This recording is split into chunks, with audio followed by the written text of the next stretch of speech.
Grammar School have in common? They both support the Marine Mammal Foundation, teaching children to help the planet and protect Melbourne's endangered Burrowang dolphins. Furbank Grammar School is Australia's most sustainable, forward-thinking school. From recycled and organic uniforms to green energy, we educate through science, adventure and a positive mind frame. Book a tour now for Year 7 2023. Furbank Grammar School. Connections that last a lifetime. Growmaster Traralgon and Growmaster Sale have their gift shops bursting with beautiful Mother's Day gifts. Flowering cyclamen, chrysanthemums, orchids and more, all wrapped and ready for Mum. There's also a huge range of fragrant soaps, hand creams and moisturisers, and browse through Growmaster's beautiful collection of accessories, scarves, bags, warm winter clothing, jewellery and more. And if you can't decide from all that, why not give Mum a Growmaster gift card and let her pick? Growmaster, Argyle Street, Traralgon and Princes Highway Sale. The hand-crumbed, perfectly crunchy, gordonous schnitzelus is often found resting happily in a wrap or roll, satisfying ravenous post-match hunger. There's only one habitat for such a delectable morsel, and that's Schnitz Traralgon. Style has a new home in Gippsland and it's Carpet Country. Carpet Country is proud to announce the launch of the Country Tiler. Building on decades of experience sourcing tiles from all over the world, they've condensed all of their knowledge into one stunning new contemporary showroom. With stunning tiles hand-sourced from only the finest suppliers, they have something for everyone, and with special orders and almost limitless buying power. Soon to be Gippsland's exclusive home of Luminex, the only limitation is your imagination. Drop in to see them at Argyle Street, Traralgon. Come and check out one of Gippsland's biggest and best ranges of quality furniture and bedding at Morelli's Furniture and Bedtime in Sale. Be amazed at the great range and the prices, plus free delivery in Gippsland still applies. Remember, Morelli's Furniture and Bedtime, no excuses, be there! How's your mobile phone going? Battery always running flat? Cracked screen? Then upgrade to a new mobile phone from Harvey Norman Computers Gippsland, where buying a mobile phone is easy, with a showroom full of mobile phones unlocked or on a plan. The best range in brands like Apple, Samsung, Nokia, Oppo and much more. Plus, being a premium Optus dealer, they have amazing offers to get you connected. Head to your local Harvey Norman Computers Gippsland store today. This is Gippsland Live for LV Forklifts. Hire scissor lifts, booms and forklifts locally. The first quarter is about to start on TRFM. Welcome to round 5 of the Under Energy Gippsland League. And the first quarter's already started. They're that cold out there. They've started 5 minutes early. So we've only travelled a little bit. However, no one's scored. We can let you know that Bowman has it for the top of the 50 for the Parrots. We'll get to everything in a moment once we get a short little stoppage. They're in a dangerous spot for the Parrots. This is McAuliffe now. Has it handled across to Musil at centre half back. He chips one out wide to Hillier, who's started up the ground, I think. Half back flank for the Tigers. Goes out towards the wing area. Noblet was the target. Had to spoil in the end. It's going to go over, is it, for a boundary throw-in.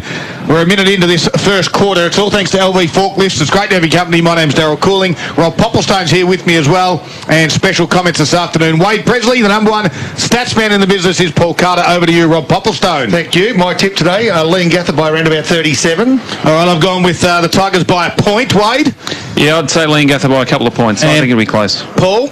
Leongatha by about 28, I guess. All right, so Pelicano just forward of left half back as the ball for Leongatha goes to left half forward. Can he find a target? Pretty hard to grab the ball cleanly. Tricky conditions, and the Tigers now rebound off half back. They've done it nicely through Walsh. I reckon we'll see a fair bit of that boundary line, and that's where it is right now. Right half forward flank over the boundary line, and the boundary umpire, who will be busy for the next 2 hours, will throw that ball in.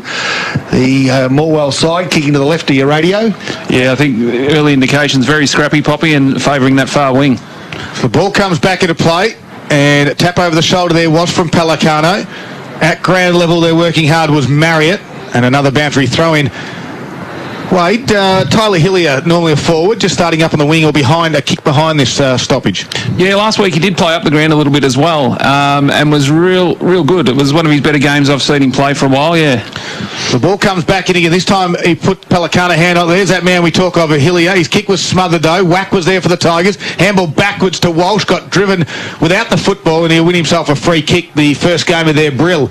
He looks a solid sort of boy too, the first gamer for the Parrots, as Walsh chips it over the top. The target Noblet, who marks on his chest.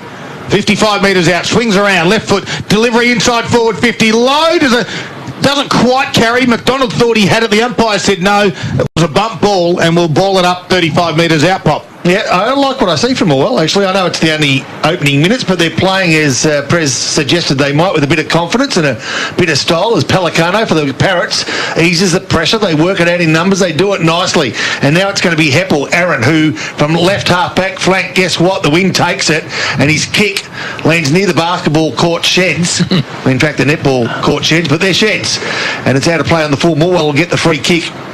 So we're going to be calling the play from the outer side of the ground a lot of this afternoon. We're 3 minutes into this first quarter. Leongatha, the visitors, and unbeaten as we sort of start to approach the 25% mark of the season. It's Josh Galea, who brings the Tigers back into play, but only momentarily before the umpire might have to take control. And he will. Really on the intersection, and well, she will, on the intersection of forward 50 and boundary for Morwell, who looking threatening in the opening minutes. Ball back into play. Musil got this one down and got a handball out to the runner. There's Hillier, kicks around his body, close to the line, and the wind will take it over. Out of bounds on the full. The free kick will go to Sam Forrester. He's been a solid play down back for the Parrots. He's too dangerous to switch this ball with these conditions, but he does come inside on the 45 nicely to Pelicano, who marks in his defensive 50. Looks down towards the wing area, wants to thump it towards the middle of the ground. No, he took on the man on the mark and got around Campbell pretty easy in the end, but his kick was a poor one. Turned over. Musil has it now on the wing. Quickly handled off to Brown. He drives it inside forward 50. It's going to go over the back, and Noblet read it well. And the leading forwards just got sucked underneath the football as the breeze just took it over the top of the head there, Presley. Yeah, look, Tyler Brown again there, as I spoke earlier, that he sets up well in the back line. He's playing on a first gamer, so uses his experience, I guess, to run off. Ran around Dan Musil there and kicked the ball into the forward 50, and Nathan Noblet presents very well. So 5 minutes into this first quarter, Nathan Noblet, 45-degree angle, only 35 metres out from goal. He strolls in, relaxed mode, left foot kick, and on his birthday misses. He gets the Tigers away to a minor score, but... And that's the first score of the match, come at the 5-minute mark of the first quarter. LB Forklift scoreboard, Morwell 1 behind, 1 point, Leongatha yet to score. So we've got Maskell that bring the ball back into play for the Parrots. It'll be interesting to see what Leongatha might provide. They're coming grandstand side, so against a breeze they'll favour attacking from half forward on if they can make it that way. The ball holds up in the wind. I reckon taking the mark and doing it nicely was Luke Bowman, plays on quickly, inboard, finds his teammate in Sam Forrester, who again comes towards the boundary line. Can he find a teammate? Pelicano's been busy. Not sure he took the mark, but he'll take it.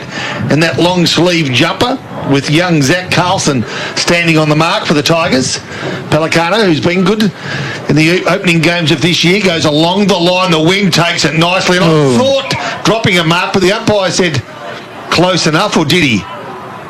No, the umpire wanted to play the mark, and in the end he couldn't because the Tiger big man in Max Linton just didn't have a handle on it for long enough. Right half forward flank for Leongatha. So taking the ruck duty there was Hilberg. Quick kick by McFarland at the toes there of Campbell. Just couldn't quite gather it the first time. Squeezed a handball out, did Maskell to Bowman. There's Bailey for the Tigers. He handballs to an open space. Forrester quickly tried to get her across to Stone. Tried to get through a tackle that couldn't do so, although Stone didn't quite have the football, and he said, "You're holding the man." So a free kick there, that was against Lachlan McDonald, and Stone now will drive it in for Leongatha, but this time Linton has 2 bites, 3 bites, play on to the umpire.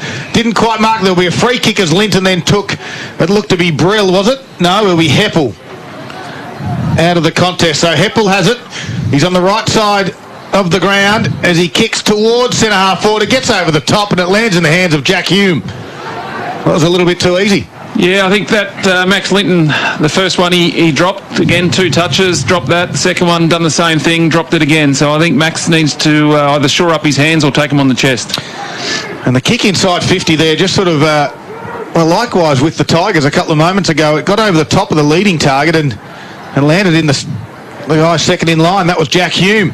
He's directly in front just about. You have to start it right, and he doesn't start it right enough. And that breeze, well, it deviates the football a good 10-15 metres, Pop. Yeah, really strong wind, and we'll probably talk about that ad nauseum throughout the afternoon because it's going to have a huge impact on the outcome of this game, because I know we've only played 7.5 minutes first quarter, but key forwards from both teams in the opening minutes have had opportunities, but at this stage haven't got their head around what the wind may or may not do. That's exactly right, Poppy. Both teams are sitting on one behind 1 point on the LV Forklift scoreboard, and both have been direct shots at goal. So the Tigers will go towards the outer side. They'll do it through Sam Walsh. It's the defensive side of the ground with such a strong wind, and Archie Grant takes the mark, defensive 50. Has a look at the options, not real sure, but goes towards the outer side. The switch was on, but it was dangerous. A risky switch, isn't it, in these sort of conditions. Goes safely along the line, gathers 50 metres, finds the boundary line. They'll be doing that a bit today. It's going to be interesting with those switches as we speak about, especially in this pocket, I think, without the trees there, guys. Teams are going to be brave to go for that switch. There was two on there, but just who knows. There's Hillier from this stoppage, tried to burst his way through, got it to McFarlane, back to Hillier with a handball. His chip kip goes high to Whack, works his way to the front spot. Nice little front and square there by Campbell, although his handball was partially smothered, looking for Brereton, and we'll have a boundary throw in. Far side of the ground, make it 9 minutes into this first quarter. We've only had 1 point each, a lot of stoppages, a lot of boundary throw-ins this quarter. Well, they went 33-36 last week because the timekeeper fell asleep, but this one might legitimately go 33. So Willis gets a tap down for the Parrots up against Musil. Musil's been busy the opening minutes of the first quarter. Not sure, or at least I wasn't sure who might be his backup today, but there's a couple of tools out there that might be able to ease the pressure for him at various times of the afternoon. Yeah, Whack could be one of those, but I think Lockie McDonald they used a bit too. So. Yep. So Willis gets rid of Musil with a bit of body work, then takes the ball out of the boundary throw, and they're running in a wave off the half back line. The Parrots are looking nice. Turton was on the end of it, but runs into a bit of a tiger brick wall. And so the field umpire will take control. Just forward of centre, Leongatha into attack. The scoreboard reading behind a piece at the 9 3/4 minute mark, first quarter. Quick kick out of the pack, gathers a few yards for the Parrots. Players from both sides, really difficult to get a handle on the ball. They're either slipping, sliding and not really getting clean touches, but they're just edging it forward as good sides do, making every metre count. But Morwell again through Blewett, ease the pressure, and they do it nicely from defensive 50 towards the outer side of the ground. It's all Parrots. Yep. And it's Sam Forrester that takes the mark. Poor kick there from Bailey as Forrester comes inside on the 45. Lopez was there. Quick little handball from Campbell to Hilliard, who blazes it inside top of the 50. It goes. Good contest one-on-one. Westaway spoiled it over the top of Noblet's shoulder. The Tigers got some numbers. There's Lopez again. Handball over the top to Brereton. Although Noblet was able to pick it up, so Brereton put on a shepherd, and in the end, the ball does go over for a boundary throw-in. Yeah, Noblet's presenting really well up the ground a bit further today, so Morwell are going to need that kick coming out of the back line. You know, a few weeks ago we saw Sale at home to Leongatha, and the first 10 or 15 minutes we thought, well, we've got a game in our hands. And then all of a sudden Leongatha exploded. They sort of started to find their mojo. But Morwell, if they can keep this sort of tenacity and endeavour and discipline, well, that's the key. Numbers around the ball, they need to do it for four full quarters. And that's the key. That's what others haven't been able to do for 4 quarters. That's why Leongatha are so good. And the Tigers last week did play a good 4-quarter game, so this will be a great battle. Great to have your company on this Saturday afternoon. It's 11 minutes into the first quarter for LV Forklifts as Carlson from the stoppage turns around. Right foot delivery. It's going to travel over the back. Westaway couldn't grab it and put on a strong tackle in the end. I thought that all of a sudden he might have been away there, the Tiger forward in Brandon McDonald. Well, Westaway, like Linton earlier, Prez, just finding it hard to take that one clean grab in tricky conditions. Yeah, I think more very lucky that come to ground then. So McDonald from the stop, he kicks around his body. This time, Westaway, he had enough of that one. And he takes the mark. He's going to come to the near side. That's what we like to see. The holds up in the breeze, but Westaway got it to Forrester in the end. Defensive back pocket continues on this path towards the grandstand. It's going to go back in towards the middle. Williso couldn't take it with him. Here's Marriott tried to bust his way through it. He does. He draws now, gives the handball to Hilberg. On the wing, goes towards the big fella in Pelicano. One hand goes up. Couldn't get there. Linton puts him to ground. The Tigers have got some numbers. Good work by Hanley to handball to Hilberg, who gets it over the top to Jacob Lammers. He'll kick off the ground and have a half fresh airy. Brown came in for the Tigers to try and stop that one. Weatherall was there as well. Now Ganane tries to bustle his way through it. He does nicely in the end. It falls in the lap of Stone, and directly in front, Cameron Stone puts it through. It's the first goal of the afternoon for the Parrots. Yeah, it's going to be interesting on this wing, Darryl. with the defenders, I think the defenders are going to have to take that inside position, because every time the ball's come down this wing so far, the ball is blown so far into the middle of the ground. Defenders really need to be aware of that.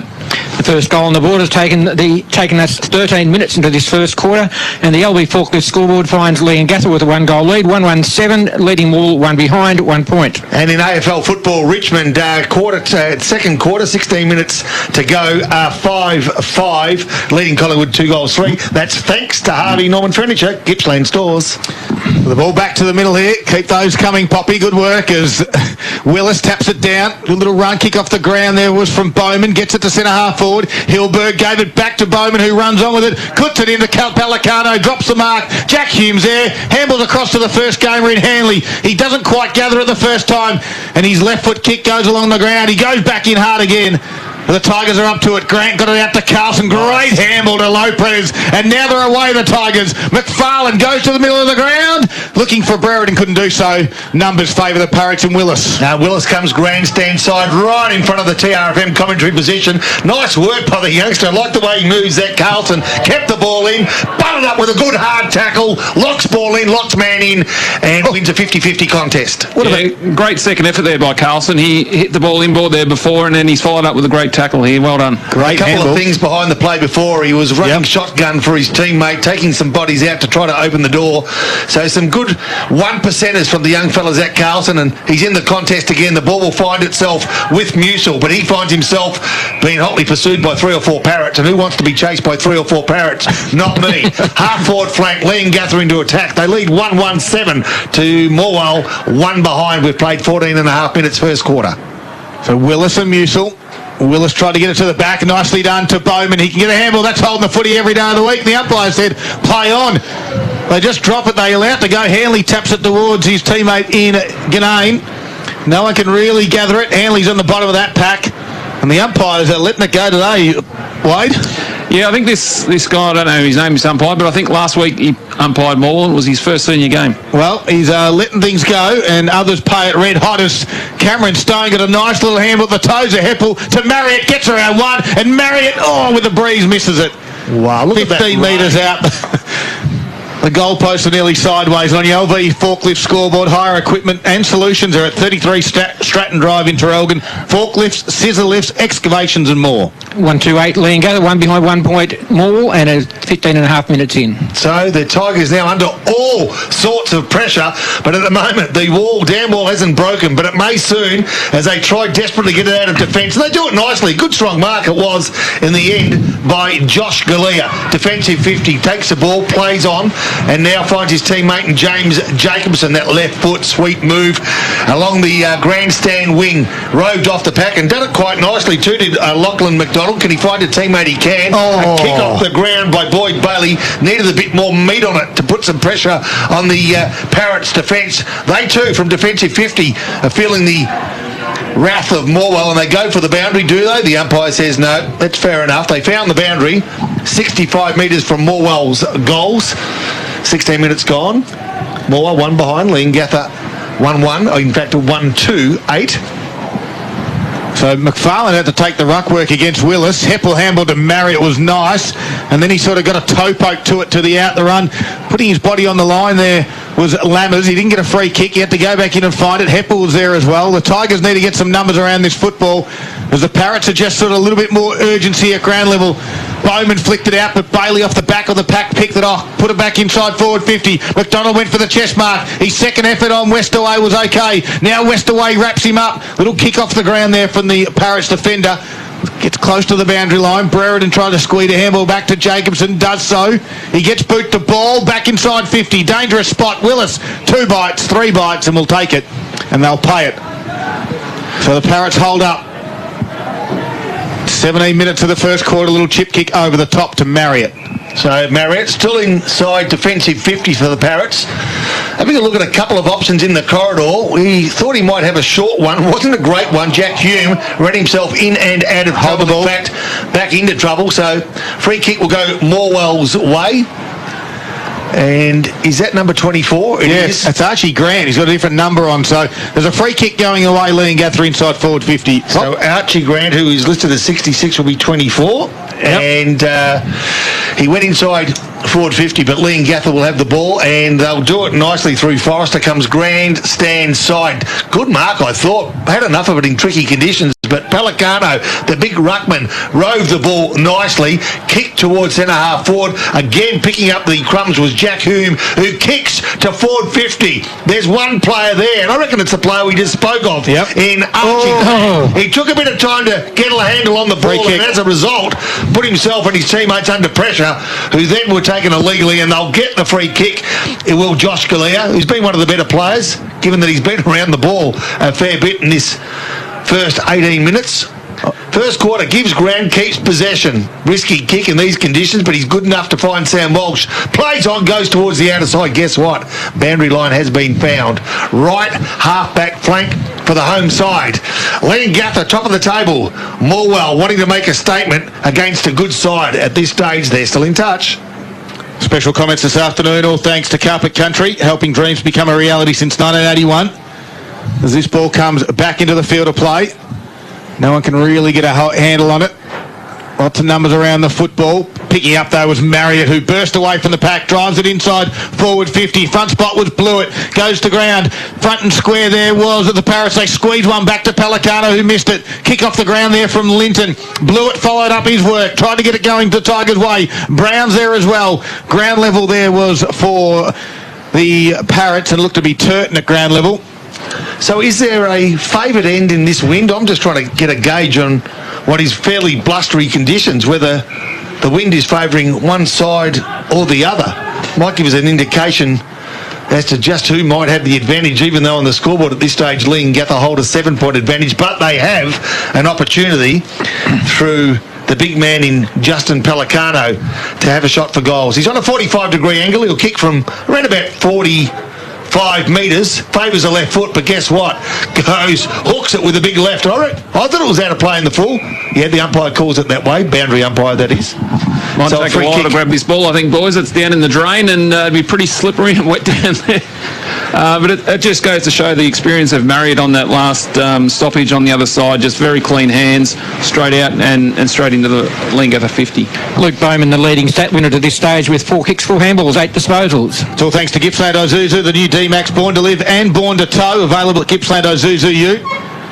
Don't forget, big moments this afternoon brought to you by the Morwell Bowling Club. They've got pot and parmanite on tonight as well, as only $20 as Musa works hard. McFarlane squeezed a handle left to Blewett, got the ball to boot, and it slipped off and went over for a boundary throw-in. 70 metres around from the Parrots' goal. They lead it by 7 points at the moment. It's going to be a tough, brutal affair. I went to a mate's house last night. We had a pot and pot night. Did you? Yeah. Woke up this morning feeling like a palmer. So this ball's about to come back into the field of play, and Musil and Pelicano will do the ruck duties. It drops short. Pelicano got a handle on it. Bowman's kick around his body with the left foot. Gets good purchase on it. Goes to the top of the square. Hume's there. Running onto this one out the back is McGannon. And nearly you can hear the moans from the crowd. He got it on the left boot, but gee, that would have been a tough goal from there. It hit the upright. Yeah, very good clearance work there by Bowman. His, again, experience is just shining here. And that takes Leongatha to 139 on the LB Forklift scoreboard. Morwell, 1 behind 1 point. So they play on from the right back pocket. They go short. Gee, they're taking some risks, but at the moment, courtesy of Archie Grant, the pressure will be eased as he kicks 55 plus metres, but just goes forward of half back before Cade Maskell will send the ball forward again in a moment. When he finds out what the option might be, field umpire says you've had enough time, play on, so he kicks inside forward 50. I tell you what, standing solo was Luke Bowman all the time in the world, or was it Aaron Heppel? Yep. Aaron Heppel was the man who plays on quickly, well taken. Last line of defence by Tyler Brown, takes the ball, plays on quickly, finds Zach Carlson, defensive 50, usually uses the ball well. This occasion has a couple of options, finds a teammate, and that teammate is Brendan McAuliffe. Left half-back flank. Leongatha goals about 60 metres behind him. And he gives 50. 20 metres and a 50-metre penalty is being paid. Not sure what it was for. Wade, do you see that? Outstanding on the mark, I think, Poppy. Okay, so the man, McAuliffe, will go from defensive 50 to threatening offensive 50. Wants to play on quickly. Got an option left half forward flank. Got an option short if he can find it. Can't. Inside forward 50 was young Taylor Wetherell, who tried to take the ball on the chest and just couldn't get a handle on it. Tell you what, some good fierce tackling though by this Morwell side. They're hanging in there nicely as Boyd Bailey kicks to the top of the square, looking for Musil. He's beaten to it by the behind line and through for a minor score for Morwell. 22 3/4 minutes in. This is the score. Yeah, it just shows the two differences in the teams. Morwell really struggling to hit that target going forward, whereas Leongatha seemed to find one. Takes Morwell to 2 behinds, 2 points. Leongatha 1-3-9. As Maskell rolls in out of full-back, kicks it towards the grandstand side. Brereton put a fist into it and spoiled it. Top of the 50. Hard work by McAuliffe on Hanley. Good work though by Heppel though. Got boot to ball. Walsh's flat hands were nice. Able to control it. Got one over the shoulder. The umpire said play on. Musil now crushed in as well. Heppel comes through at 100 mile an hour, couldn't take the footy with him. Umpire's just letting this go. It's tough, it's hard. Vanderpleit tried to put his efforts in. It gets out the back to Stone and Carlson tackles him. We've got called a throw. Behind play for Musil. Yep, it is. It might be Brown. Yep. So Tyler Brown has it. No, it's going to come back to Zach Carlson in the end. He's doing some good work. Yep. For a Gippsland Ozuzu, Carlson's kick though slipped off the side of the boot. He goes to that dead pocket. McDonald chased out, tried to a bit of a dust up, Poppy. You keep an eye on that one. It's the two smallest players on the field. Just let them go, I say. Yeah, I don't think much damage will be done there. No, we're talking about Little John and Cody McDonald. And they would weigh probably, well, it's wet, so we'll add a few more kilos, so maybe about 36 today. Yeah, it would be a good foot race. Yeah, it would be a good foot race. As the ball comes back in, Pelicano tapped this one out. The back was Bailey. Got it to Whack. He has to kick around the body close to the boundary line. McDonald in the front spot. We've got 2 McDonalds out there this afternoon. Actually, we've got 3 McDonalds for the Tigers this afternoon. There's Brandon, Cody and Lachlan, and they're not related. I had McDonald's on the way back from Lakes this morning too. 2 sausage McMuffins, 2 hash browns, and a cappuccino. Of course, the third quarter action brought to you by McDonald's. Poppy's gone a bit early as Whack got it out to low press, just fumbled at the crucial stage, but then got driven into the ground. They pay the advantage. Bailey says, I'll take it, and I'm not sure it was the best option. And he's kicked it, and it's missed everything. It's going to be a boundary throw in. 25 and a half minutes gone, and the margin 7 points. First quarter action. It's all thanks to LV Forklifts this afternoon. Don't forget to see Rob, Richard and the team from LV Forklifts. You'd say this first quarter's a win for Morwell just at the moment. I mean, they're only a goal behind. I know it's terrible conditions, but they've managed to fight enough. They've managed to show enough. And some of those 50-50 contests when they've had to put their body on the line, they've done it. And it's good to see. And you would say that the Leongatha side's a bit more stronger physical side, so that is a good indicator at the moment for the Tigers. It is. As Leongatha try to bring the ball out of defensive 50, they found Cameron Stone. Fortuitously takes 2 or 3 grabs of the chest mark and that kick. They're playing it short, but they're good enough. Sovereign takes a mark. Right half back flank. Looks up the line. He's going to go short again. Gee, there's some risky kicks being taken, but they're good enough again as Hilberg. Aaron takes a mark. They've had 3 possessions in absolutely atrocious conditions, but on each occasion, except this one, found their teammate on the full. A good good tackle it was on Leongatha's Gannon, and now the ball spills out towards right half forward flank. Races on, and Merritt, who's pretty good under pressure, gets around, gets a handball off. It's a risky move. His teammate is good enough. The first gamer, I reckon it might have been, in Neil Hanley, who in fact finds Hilberg again, and now on the end of it, it's going to be Jack Hume, who at the 26-minute mark, with the quarter-time siren supposedly just seconds away, will have an opportunity to get the Parrot second. Absolutely, there's a beautiful rainbow appears in the distance. Yeah. Well, he's kicking towards the the pot of gold end as we look at the moment. 26 minutes, Jack Hume. He's looking for Leongatha's second. He's usually a good kick of the football. Starts it way right. And I'm not sure how the wind didn't bring that back. No, I'm not sure what's going on out there at the moment. It's blowing an absolute gale from right to left as we look at it. And that did not move, Wade. No, it's going to be interesting. I think we've called Marriott how clean he is a number of times, Darryl, and I think it's going to be a common theme for the day. These older heads are going to be clean with the football and they're going to give their team the first opportunity. 8-point lead to Leongatha at 27 minutes played. Okay, so Morwell now through Boyd Bailey, outer side of the ground. Right back pocket, in fact, will go short. Gee, risky again, but they're good enough. Musil gives it to Carlson. He tries to dance around a couple. He can't, but he keeps the ball in front of him to the advantage of his teammate now. Right half-back flank. 3 or 4 players from both sides fighting hard for what is a soap-like ball, and they can't really get a good handle or a good possession. But Leongatha, quick kick out of the pack, and they find Ganane inside forward 50. They can he find a teammate? Possibly Linton gets taken out of the way, can't take the mark, and now Morwell through numbers will ease the pressure, and they've managed to do that a fair bit today. The left foot kick wasn't classic textbook style, but it was good enough to get them out of trouble. They go short, they take the mark, and I reckon it's Nathan Noblet on half-back flank that takes the mark. Needs to push back from the man on the mark a bit, I'd suggest. Leongatha setting up really well here. They are, aren't they? Goes along the line. He hasn't got a lot of options, and Willis is probably not the man to go to. He taps it down front of the pack. Sam Forrester gives it off the 1-2.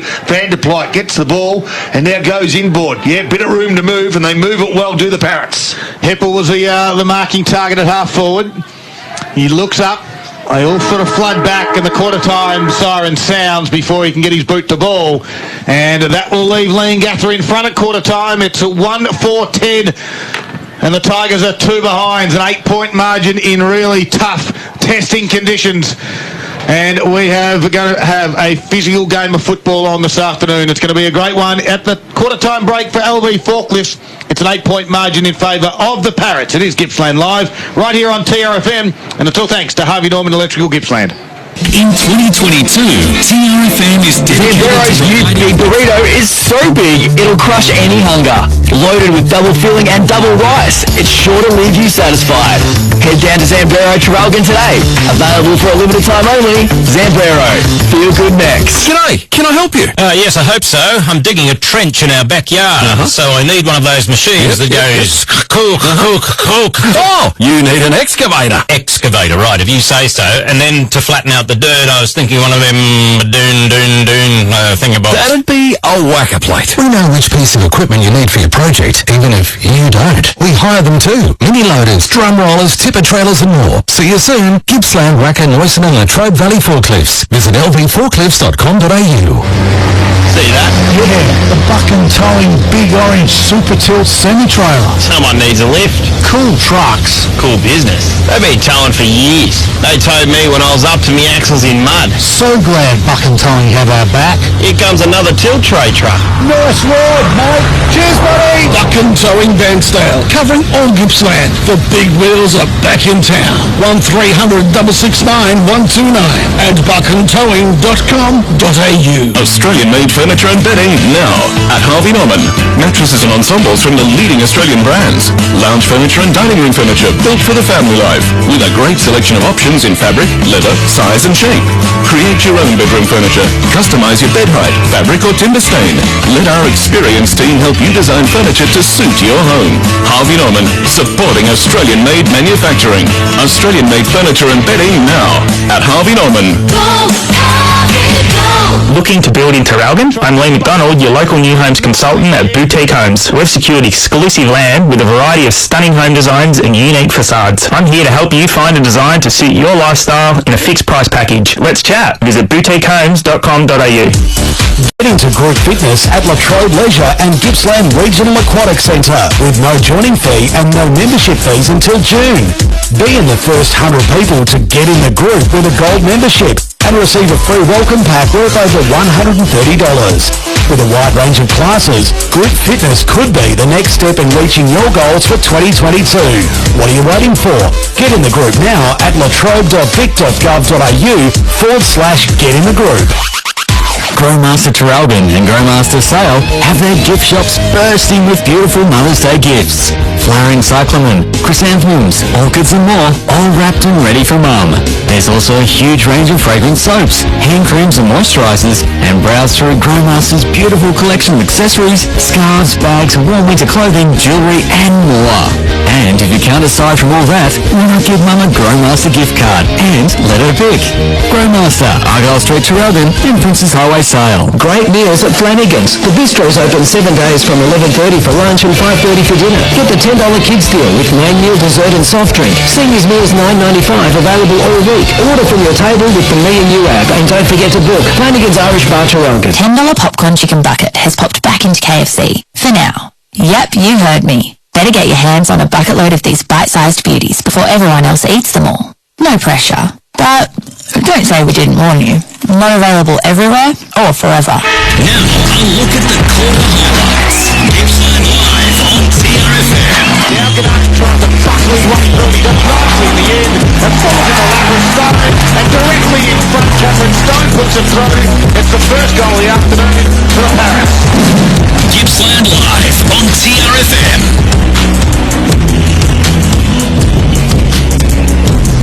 Welcome back. It is a quarter time and it's been a slugfest. 1-4-10 Leongatha leading the Tigers by 2 points. Only the one highlight in that quarter, as you'd expect. It's been a pretty tough affair, Pop. Yeah, it has indeed. But I've really liked what I've seen from Morwell. It was, sometimes you can set the style of your game up in the first couple of minutes, and I think it was obvious in the first couple of minutes Tigers had come to play. They sort of knew what to expect. The conditions demand that you put your body behind the ball. Guess what? They put their body behind the ball.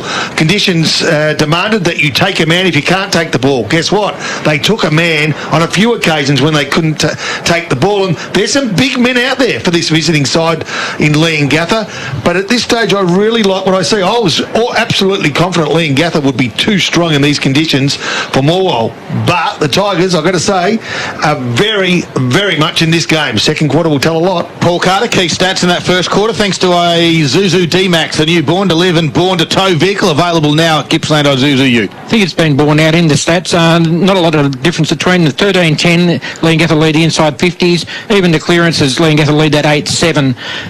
Main stat winners, well, with the Battle of the Ruckman, Dan Musil 6 hit-outs up against Justin Pelicano 5 and Ben Willis 9. Main stat winner from Morwell's Boyd Bailey with 8 disposals. Tyler Brown 6. And 6 for Dan Musil. For Leongatha, Luke Bowman 10 disposals, Aaron Heppel 9, 7 to Tom Marriott. Well, we'll get some around the ground scores very shortly as this second quarter is about to get underway, and we might just quickly get an AFL update if we can, Wade Presley. Thanks to Harvey Norman Furniture, Gippsland Stores. Seeing we had fist pumps from both of you about a minute ago. Sorry, the game's been abandoned. Poppy, what are the scores down to the Richmond AFL? 8 goals, 7. Tommy Lynch on. By total of 55. Collingwood 5, 7, 37. Like what I'm seeing there too. Couple around the grounds from the Gippsland League. Quickly, Wade. Yep, we've got Warragul 2-1, Traralgon 3-3, Maffra 1-4, Wonthaggi 2 points, and Maui 4-4. Bairnsdale yet to score. Well, second quarter is underway here, and Musil got a handle on it. Working hard was McFarlane, tapped it Moore's way. Lopez got a quick one to Bailey, and then coughed it up, though, and gave it to Marriott, who barrels one inside forward 50, and the torpedo's gone 55, 60 metres towards Jack Hume. He gathers it, swings around, got crunched in a tackle from Tyler Brown. And the umpire said it's a sling tackle, Wade?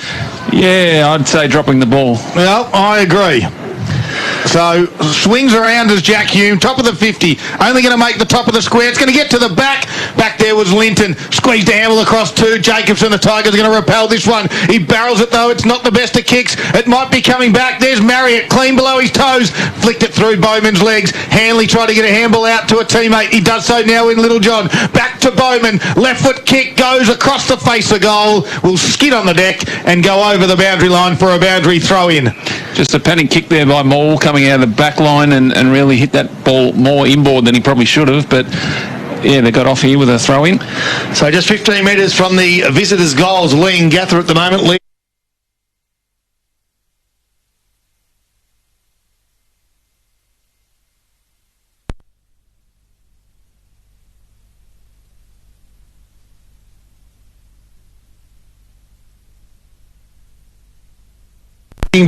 And brought ball and play to ground, and so there'll be a ball up top of the square, Leongatha into attack and still starting to apply the pressure, continuing to apply the pressure. A quick kick, that could be a contender for the Zambora goal of the day. I reckon it is, and I reckon it could have been the big man in Jack Ganane.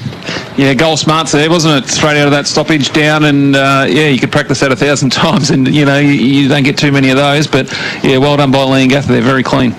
So on the Gippsland Live scoreboard, only 2 minutes into this second quarter for Leongatha to get the second goal of the match. Jack Ganade's snap takes Leongatha to 2-4-16, leading all 2 behinds, 2 points. Absolutely, the Zambrero Traralgon goal of the day contender. Don't forget the new big burrito, so big it will crush any hunger. Double filling, double rice at Zambrero Traralgon. Jack Ganane with an absolute beauty as Willis goes forward again. This time he boots it to centre half forward. There's Ganane, gathers it, handballs over the top. We're back to the middle of the ground though. Willis was there, still didn't move. Kicked it a half forward, neatly done. Cameron Stone will mark half forward flank. Wheels and goes. He's got one inside forward 50. Does it get to Marriott? Goes to ground. Picking that up nicely there was Lammers. He gets it back over the top to Pelicano. He's got the handball on if he needs it, but he decides to kick to the goal line. It's going to bounce through. I tell you what, that could be the Zambrero goal of the day. Justin Pelicano. Unforgivable that from the backman. Dribbled through past 2 more defenders and straight through the goals from the boundary, so not good. But Ben Willis, obviously starting in the ruck this quarter, has been the key one for Leongatha. Oh, he's just been trumped. Ganane's been trumped by Pelicano for goal of the day, Pop. Only took 30 seconds. Couldn't have eaten a small burrito in that time. So it was a great result by Pelicano. But we made this point earlier, didn't we? They keep on applying the pressure and they slowly open you up. And this is what they're doing. Now, Morwell need to hang tough now when the pressure's on, Paul Carter. The Gippsland Live scoreboard sees Leongatha out to a 20-point lead at the 3-minute mark of this second quarter. The Parrots 3-4-22, leading Morwell 2 behinds, 2 points. So it'll be Mitchell up against Willis. Good passages of play by Leongatha with 2 beautiful goals. Unlikely goals from unlikely circumstances.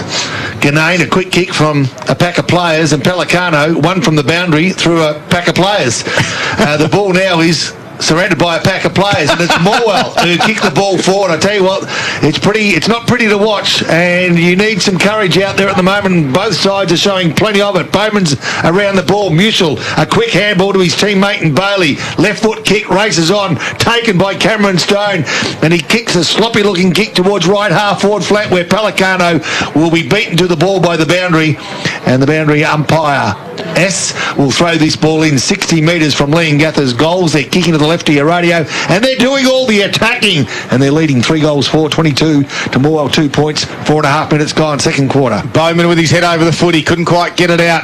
McFarlane tried to work hard as well with Musil, who picked it up and got tackled instantly, and it will have a ball up in that same spot, 60 metres out from Leongatha's goal. Margin sits 20 points now in favour of Leongatha. They've got the 2 goals of this opening second quarter. Going to ground there was Brill, the first gamer for the Parrots.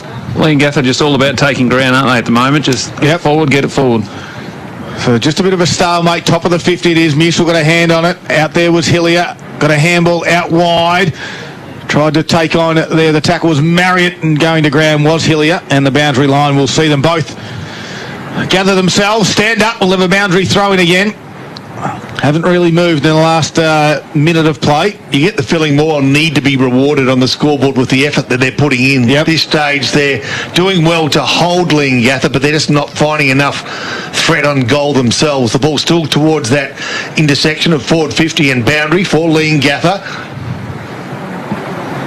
Boundary throw-in's going to occur as it will be Musil and Willis again over the back. This time Musil just tapped it forward. Bailey was there, gave a handball to Whack. Left foot kick around his body. Noblet the target. He's been presenting well, as Wade Presley has mentioned this afternoon. Special comments for Carpet Country as Noblet goes towards half forward. Finds Brandon McDonald. There's one-on-ones inside forward 50. The kick's going to be a scrubber little one. Goes on the ground, goes through the legs of Jacobson, who has to fight for it ground level now. Marriott and Heppel were in there as well. Same with Forrester.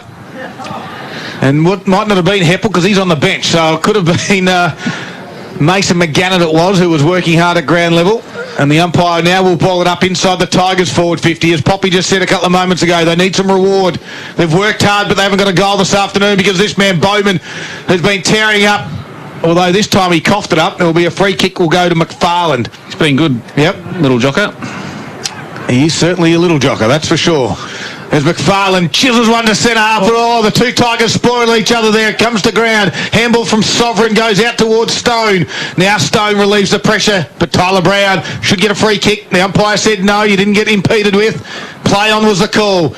Kicked off the ground there by Brown. Goes to gain a little bit of meterage. Stone's been good. Good tackle for the Parrots as Bailey wraps him up and throws him to ground. We'll get a stoppage 55 metres out from the Tigers' goal. All just really need to capitalise on these forward 50 entries because at the moment they're getting no reward at all.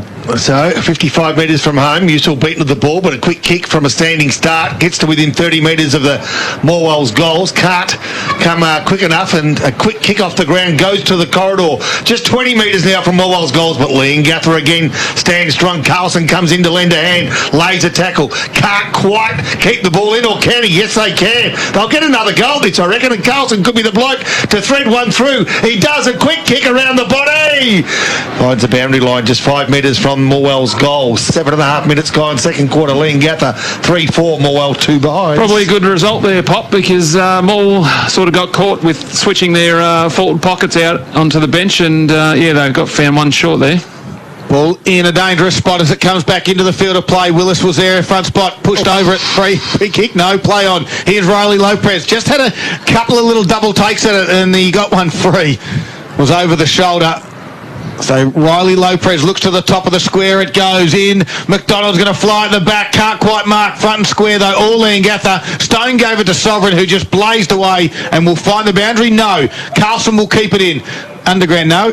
It did go over in the end for a boundary thrown. Around the grounds, quick score check for Harvey Norman Furniture Gippsland. Okay, Mid Gippsland, Mubu North 3-1, MDU 1 goal 2, Morwell East are behind, Fish Creek 1 goal 1, Thorpedale are behind, Ballara 2 goals 3. Low scoring affair right across Gippsland this afternoon. Wet conditions. Forrester got it from the stoppage of that boundary throw in, kicked around his body. Brill couldn't handle on it. Tyler Brown did, then put it back inside forward 50 of the Tigers. Maskell was there though for the Parrots to relieve the pressure and barrel it outside forward 50. Hume came up the ground to present. He's in the centre square area, centre half back area. Handball was too hot for Hanley. Musil came the other way. Noblet gathered it, didn't have the football. He'll win himself. No, it's Campbell who wins himself the free kick. Handballs quickly to McFarlane, tries to get back around one and then just coughs it up as they throwing the football as Jack Hume put a good tackle on at centre half back. You can't waste those opportunities. Morwell, they come now grandstand side to the Parrots and they got the right sort of bloke with the ball. Although he runs in and out of trouble, and I'm talking about Tommy Marriott, who usually is a bit more steady under pressure, and he picks up and has another go at it, but guess what? He's been taken again behind play. The fight's happening. Yeah, we're on the wing here. Big time. Actually, we've got a couple on because there's Westaway and Wax going, and Bailey. There's another one around near the stoppage. I'll call the play. As it gets to the top of the 50 for the Leongatha side. Willis comes in as well. There's a free kick against Leongatha, and he's been reported as well. Well, the Leongatha crowd aren't happy because Willis came in. Can you just explain what happened, Pop? Well, Willis got drawn into a fight that was happening between 2 or 3 players. Willis came in late. He wasn't too harsh when he could have been a lot harder, but it was taken off the field by the umpire. So that's a bit of a blow for absolutely. The Leongatha side. And now Morwell, through Brad Brereton, Whack it is. Whack will have the opportunity to really apply the pressure as he goes along the line. The kick, though, guess what? Is out of play on the full, and that's not what you want to do after you've been involved in a fairly heavy skirmish. You can hear the crowd in the background letting him know all about it. Well, from the half-back was Forrester, goes towards the wing. Heppel couldn't mark it. Brown over around it. Stone got to flick the handball out, but picked up by Bailey. Gave it to Carlson. He can give it to Whack. Now he drives a handball to McDonald. Gets around one tackler. Not quite, as his handball then was just interrupted. Good tackle from Carlson on Brill. Whack goes again. Jacobson got cleaned up off the football, and this game is absolutely willing. And Jacobson is down and taking the big deep breaths as Walsh will mark for the Tigers at half-back and go towards Musil. He can turn around and go. And the crowd are up and about, and this game is fired up. The margin, though, sits at 20 points in favour of Leongatha. The Tigers need some energy out there, and they need it through goals. There's another dust-up at half-forward. And the crowd are calling for players sent off left, right and centre on the far side of the ground. No one gets a handle on except for Musil. Quick underground handball from Galea. put Lopez under a bit of pressure. Somehow it lands in the hand of Bailey. He gets it down towards McDonald, who can mark. That's Lockie. Swings around. Keeps it nice and low as it goes inside forward 50 to Brandon McDonald. Gives a handball back to Boyd Bailey. Here's Cody McDonald. His right foot kick, top of the square. Noblet comes in. Couldn't quite mark it. Goes to ground. Over the shoulder. They said play on. Looking for the free kick. There was Jacobson. Whack. Squeeze to handball out to McAuliffe, who kicks around his body and gets the first goal for the Tigers. And after all the effort, they finally get the reward they're looking for. Great work there, Nathan Noblet. Found himself 2-on-1 on the top of the goal square. Was outnumbered, brought the ball to ground, and Maul result in the goal. And that's Maul's first goal coming at the 12-minute mark of the second quarter. The Gippsland Live scoreboard has Maul on 1-2-8. They trail Leongatha by 14 points. The Parrots are 3-4-22. So you got the experienced campaigners in Leongatha being threatened by the up-and-comers in Morwell. I don't reckon they like the heat that they're getting, the Leongatha side. They're fighting back. And I tell you right now, I haven't seen the Leongatha side being taken up to like this and not responding and not winning. But at this stage, they've got one man sitting on the bench. Morwell has scored a goal in that time, and it looks as though the heat's going to continue. If they can continue for 4 quarters, we've got a game in our hands. I'm loving this. Yeah, it's just a little bit of spot fires. Everywhere you sort of look, there's a little bit of niggle, and it's being fired up by the crowd in the grandstand as well, because I think both the junior sides are in there, Leongatha and the reserves as well as Morwell, and they're certainly getting up and about, and it's exactly what we want on a Saturday afternoon that's wet, cold and miserable, and we have a great game of footy on our hands. Hope you're enjoying it, because the ball's taken a little bit of time to get back into the field of play. And the good news is that rain has stopped at least anyway. I thought Willis, who's sitting on the bench, was a bit harsh. He's unlucky. Yeah, I'm not sure that was the right call. Yep. Let boys be boys in these sort of trying conditions. As Musil gets the tap down, he butters up, he follows his own ball. He can't get the hands or the ball off the hands of Marriott, who comes through for another go at it, and his handball out of, or in a pack, gets himself or his team out of trouble, and they're inside forward 50. A quick kick off the ground by Ganane, goes and threatens the goals, but marked in the last line of defence by Archie Grant, who plays on. Oh my goodness, that's not the sort of stuff you want to do in these conditions. Go short, but that's what he did, and his side's under pressure. Can he ease that pressure? He can't. Well, he can, but he doesn't do it in the best possible way and get a clean possession. Free kick. And then out of frustration, he comes in and takes his opponent high, and a free kick from a kickable distance will go the way of, I thought it could have been Pelicano, but it's not. I think it's going to be possibly Tom Marrick. No, it's Brill, the first gamer. Okay, so the first gamer, from a fairly difficult position, he'll have to go left goalpost, I'm sure, or maybe even inside. It's be tough. Yeah, tough little kick. At first gamers are usually fearless, and he'll just go for it. So on a fairly difficult angle, it goes left, but way too left, and through for a minor score. I think Lockie McDonald will be relieved there, because he had 2 or 3 guys out towards the boundary. He could have and should have went for those options, but took the inside option and it didn't come off. Very lucky. Leongatha now 3-5-23 on the Gippsland Live scoreboard. All 1-2-8, a 15-point advantage to Leongatha. 15-minute mark of the second quarter. Big moments brought to you by the Morwell Bowling Club this afternoon. Pot and Palmer night is tonight, every Saturday night from 5:30pm for only $20 as Brown brings it into play. Got it to Jacobson, who will draw the defender in Brill, give it back to Brown. He keeps it towards the boundary line. Noblet was his target. Maskell's got the inside run, but just skipped through their hands. McDonald gave it to Linton, who put him under pressure, and Marriott said, tackle you and win holding the ball, and he does. And he quickly gets play to Turton. Half forward flank build up. They want to keep it towards the grandstand side, towards the social rooms and the beer bar, that's the Cam Bar, the Legends Bar as it's known here at Morwell. There's plenty around it. Here's Hanley inside forward 50 for the Parrots. Lopez was there for the Tigers, tried to get it towards McFarlane. They're under a little bit of pressure. Heppel tried to crash his way through, and the umpire says, my ball. Certainly like what Morwell are trying to do, get the ball forward quick, but a couple of times they've just need to be cleaner with the ball and haven't been. So inside forward 50, going high was Pelicano, but he went a little bit too early, couldn't get a hand on ball. Quick kick forward, good one-on-one contest, 30 metres from Leongatha's goals. The numbers favour Morwell right now. Can they get it out? That's the question. They cannot. Good tackle, keeps it in. Quick kick forward, offline's going to end up for another minor score for the visiting side, the Leongatha side. They increase that lead, Paul Carter, to 16 points, Poppy, on the Gippsland Live scoreboard. Leongatha 3-6-24, Morwell 1-2-8, 16 and a half minutes played second quarter. Brown has kicking duties. Still in the square. He decides to go to the far side. Hillier's there in the shallow pocket and can take the mark. It's probably exactly where Leongatha want. He tries to take on the man on the mark in Brill, and he gets around him, goes towards Musil.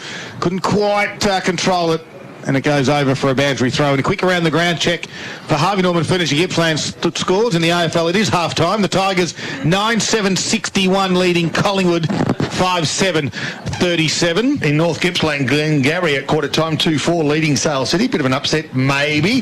Sale City 1-3. As this ball is back inside forward 50 for Leongatha. Tigers have got some numbers. Lopez was there, but picking it off was Turden. He runs outside his defensive 50 to give a handball to Maskell. Left foot kick from 60. It's going to travel. Does it get over the back? No. Jack Ganane's taken a mark again. And he just can read the footy a little bit better than his defenders at the moment. He's been a handful for the Tigers defender. As Jack Ganane marks at the top of the square, he's directly in front pretty much. And this could just about end up on the croquet pitch because he'll put it through the middle, you'd think, from there at the 17.5-minute mark. The margin's at 16 points. He's got one this afternoon. And for Zambrero, Jack Ganane, no, he's missed it. Oh, goodness. From 15 metres out, I'll give it 13 metres out, I reckon. Yeah, I think we all had that penciled in, Daryl. Absolutely. Another minor score. Taking Leongatha to 3-7-25, 17 points to the better of Morwell, 1-2-8 on the Gippsland Live scoreboard, 18-minute mark of the second quarter.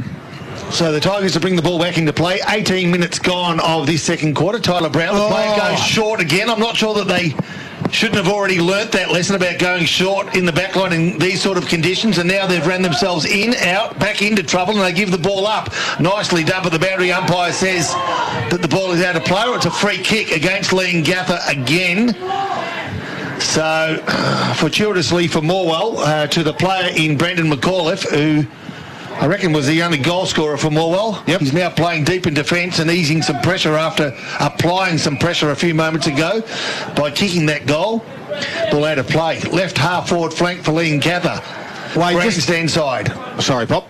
Wade, just so positioning the forwards of the Tigers that are coming out, they're stuck at the boundary side, aren't they? You know it's going to drop inside. You know it's going to go straight into the towards the centre circle, and they really need to adjust. And obviously the defenders want to push them there, I suppose, so it's going to be a real mind game.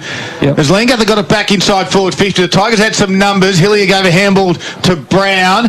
Now Campbell comes in and applies a little bit of pressure on Little John. Working hard over there was Cody McDonald, high up the ground. The umpire says there's too many around this. We'll ball it up 20 minutes, Mark. Second quarter. Aaron Heppel's spent a lot of this quarter on the bench. I haven't got him down for a stat this quarter. All right, let's see if everything's okay down there at ground level. From that ball up, McAuliffe put a tackle on a player who didn't have the football, and you don't want to give it to this guy. It's Marriott. His touches today, Paul, for Gippsland Isuzu. Tom Marriott, this will be his 7th for this quarter, 14 all up. Well, he dances around the man of the mark. He's 70 metres out, puts it into the top spot of the square, worked his way underneath, and no. That was some body use, but the umpire said you pushed him out of the way. And Jack Hume will have a shot for goal. I've just felt Max Linton use the body nicely there, Wade. No, I don't think so, Daryl. I think it was in the back. I like your optimism, but no, I don't think it was Max, was it? It was Archie. Was it Archie Grant? 24, possibly. Max is arguing. Yeah, well, he does that. Yep. So Jack Hume will have it. They've got 2 in this quarter. The margin currently sits at 17 points. They've missed a few as well. This one on a slightish angle from 20 metres out, and he pokes at this one, and Aaron Hilberg had the chance to mark that one, and I think it was a double touch, which was over the line for a boundary throw-in. Yeah, you wouldn't say that too often. 20 metres out and go straight across the goal face into the other pocket. Ball comes back into the field of play. Musil tapped it nicely down to Grant. His kick goes towards centre-half back area. Noblet waits for it. It bounces over his head as Turton will able to run onto this for the Leongatha side. Noblet comes again. Campbell did well with a nice handle to Noblet. Now across to Brandon McDonald. He barrels one inside forward 50. There's one player in there, and he dropped the mark, did Forrester. Cody McDonald's quick. He's able to swoop on it. Couldn't quite get a handle, though. Cameron Stone was there now. Gathers it. Tried to get a handball out to a teammate in Nash. They kick it on. Turton just belted it on the ground, and Carlson said, "Oh, grab it, put it back inside forward 50. It gets to the back. Hillier's there. He's got a little bit of space on Westaway. He's probably got the agility as well. Can he get around him? Left, right, back to the left. Now he's put to left foot kick, lands in the goal line. Sorry, the top of the square, and Brandon McDonald slides down and takes the mark. Well, they've paid the mark, and Hillier plays on. Snaps around the body, and he played on too quickly, did he? Yeah, really needed to capitalise there, the Tigers. Did he just panic in that? He had the perfect time to take his time. He was only 15 metres out. Yeah, I like the option of the snap over the man on the mark, but I think, yeah, he should have probably went back, thought his way through it, and then executed. But, yeah. That behind takes them all to 139 on the Gippsland Live scoreboard. Leongatha are holding a 16-point lead at this stage, 22-minute mark of the second quarter. The Parrots are 3-7-25. Poppy around the grounds for Harvey Norman Furniture Gippsland. In mid-Gippsland, Foster 3-3, leading Newborough 1 behind. Mubu North extend their lead, 5 goals 1 to 3 goals 6. MDU. Morwell East 5 goals 1. Fish Creek 1 goal 2. And Tura 1-1. Trail Hill End 2-1. Well, finally, Maskell has got the ball from the river and comes back onto the field and now plays onto himself and kicks to the grandstand side, but ends up going towards the middle of the ground. And Musil just come on him a little bit too quickly there as he put it back in, did Linton. Now Noblet was able to gather, got a handle out to Brandon McDonald, kicks around his body, and well, again, this goes over for a boundary throw-in. McDonald just seems to be rushing things at the moment. Murray 4 goals 3-2, by the way. Bensdale 1 goal 1. And also Terrelgan 3 goals 3, trailing Warrigal 4 goals 4, and Mafra 1 goal 4, leading Wonthaggi 2 behinds. Wow, there's Maskell from that stoppage. Just cleared the defensive area for the Parrots. They get it to half-back. Walsh was there, gave it back to Musil, put his teammate under a little bit of pressure, though. The Parrots tackling is strong. Grant was able to kick it, but Heppel's out there now. He's across half-back. He took 2 bites at it, was able to grab it, got dumped after he kicked the footy. And Bailey, well, was it in the kicking motion or after it? Either way. In the kicking motion, but anyway, Ganane took the mark, so whatever would have happened. I think that's one rule the umpires struggle with sometimes, Darryl. Yeah, exactly. As Ganane had it on the wing, kicks it towards half forward.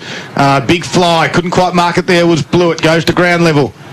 And now it tries to squeeze it out to the Parrots. Stone's been very good for Gippsland Ozuzu Ute this afternoon for the Parrots. His kick went right angles and it went out of bounds for a boundary throw-in. 24 and a half minutes gone into the second quarter. It's a low-scoring affair. Leongatha lead it, though, by 16 points, 3-7-25. The Tigers are 1-3-9. And this ball up is 60 metres out from Leongatha's goal. Here's Rob Popplestone on TRFM. Yep, soon to be known as Rod Popplestone. Every time you mention Rod, I think of Rod Taylor, who constantly messages me telling me what a good player he was. Yeah, no, well, he was. Yeah, better than me? I don't think so. The ball outside of the ground and out of play. A boundary throw-in to take place. Gee, he kicked some good goals on this ground. Yeah, he was a good one. No, I remember him kicking one from, it was probably about 60 metres out in front of the social rooms. And you reckon he told the crowd in front of the social rooms in the Legends Bar that day and that night? You got to love 25 years later. Yeah, exactly right. Ball out the side of the ground here at Morwell. Leongatha, the visiting side, 3 goals 7. Morwell 1 goal 3. We're nearly on half-time, 25 minutes gone. A mark being taken in defence by Taylor Wetherell. Looks left, looks right, goes straight and goes long. 55-metre kick. Can he find a teammate? He can't, but he can find a contest, and that's just as good in these sorts of conditions before the ball spills over the line and a boundary throwing to take place. Ben Willis was a player who's just come back onto the ground. Remembering he got sent off after an indiscretion, albeit questionable, 10 minutes ago. So the Tigers didn't take advantage of the one short there, did they? Not really. They got 1 goal on the scoreboard. but you would have liked to have got another result. They had their chances. They did have their chances. So all is back to even Stevens again. Ball left half forward flank, Morwell fighting hard, ground level. Leongatha up to the task and better for it. Marriott dances around one. Can he get a handle on the ball? He can't. The contest now becomes an even one, and I reckon that the field umpire will... Well, I thought he might take control, but he's called a free kick. So he saw what I couldn't, and a free kick will go Morwell's way to Tyler Hillier, left half-back flank, as Dusty Martin gets himself on the scoreboard at Richmond. A good, strong... And the Tigers got around him. Every single player got around him, Poppy. Yeah, first game of Dustin Martin for Richmond. We're actually commentating this game, guys. Yeah.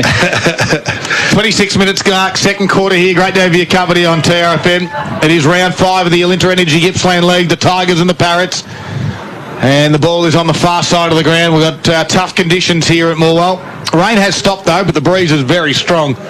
It's a 16-point margin in favour of Leongatha. Half-back flank kicks down the line. And couldn't quite, wasn't paid there. That was Archie Grant. Kick off the ground there from Leongatha from Brill. Will go over for a boundary throw-in. I think that wind's picked up to about 80 knots, Darryl. We might be in danger up here. Well, if we start calling the netball, you'll know why. It's because the grandstand has moved. Yep. As the ball comes back into the field of play from that boundary throw, and whack over handball out towards Bailey, who couldn't get a handle on it. Quick kick around the body from Brill, inside forward 50 goes. Great work by McFarlane. Linton slipped over the crucial stage. Parrots swarmed to him, and the umpire says, let's ball it up. Those little half moments the Tigers been able to just haven't been clean enough, have they, Wade? No, you've got to keep your feet in that scenario, don't you? There's Musil again, tapped it, tried to clear the area. Running onto this is Brill, and Bailey was able to see it go over for a boundary throw-in. I think they're the little 1% things that will, possibly come back and bite the Tigers. 28 minutes gone, second quarter action. Hats off to the guys at the Legends Bar this afternoon, braving the elements. Mind you, they've got a couple of pot belly fires going out there to keep them warm, and a couple of pot bellies too. And some sort of liquid keeping them nice and warm as well. As Leongatha go back inside forward to 50 again. They put the Tigers defence under pressure. Brown was up to it. Kick got partially smothered. Going to ground out there was Bailey. Slaps it forward. Stone's been very good for the Parrots. His handball was smothered, and it goes over for a boundary throw-in.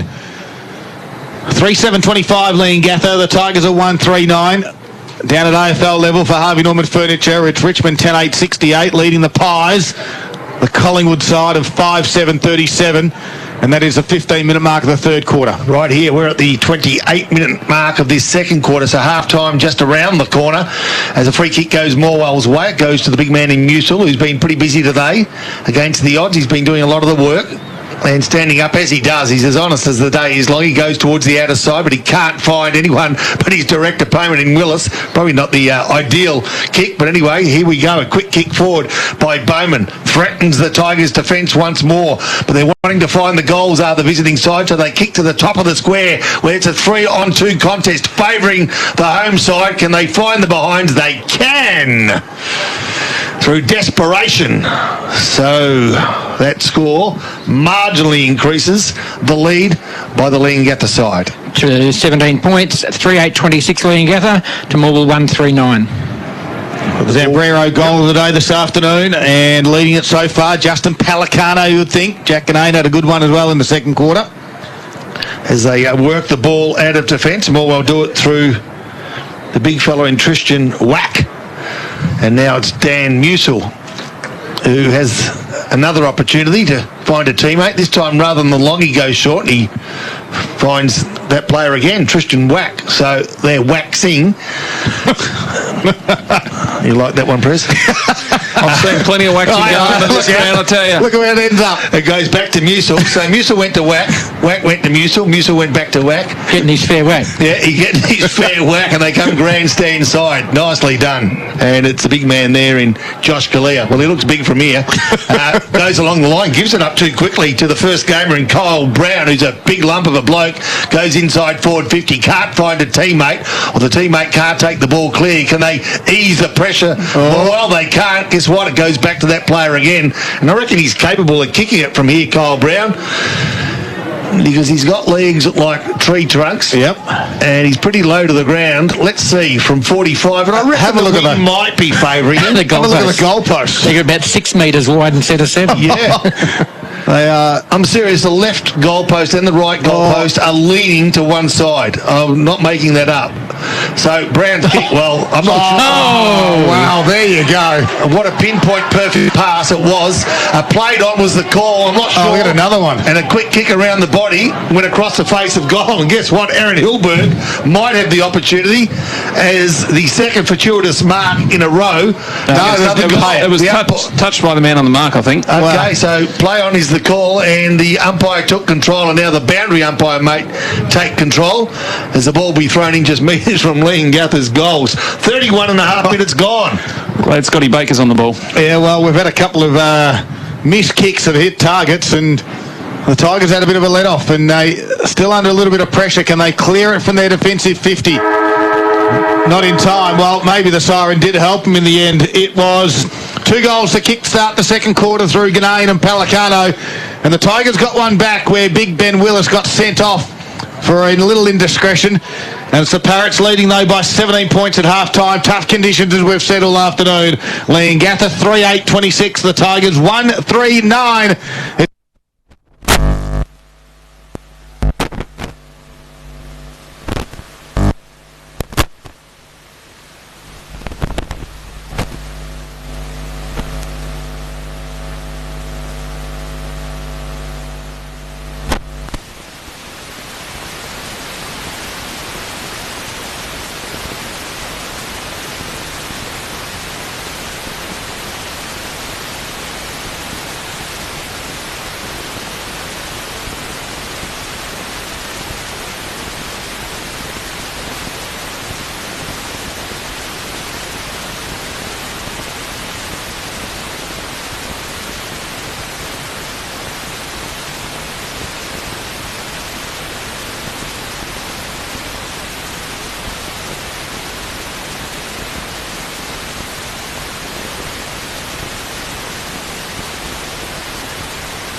and Bensdale. Pretty tricky conditions, I'd suggest, maybe. Mowing 6 goals 7 and Bensdale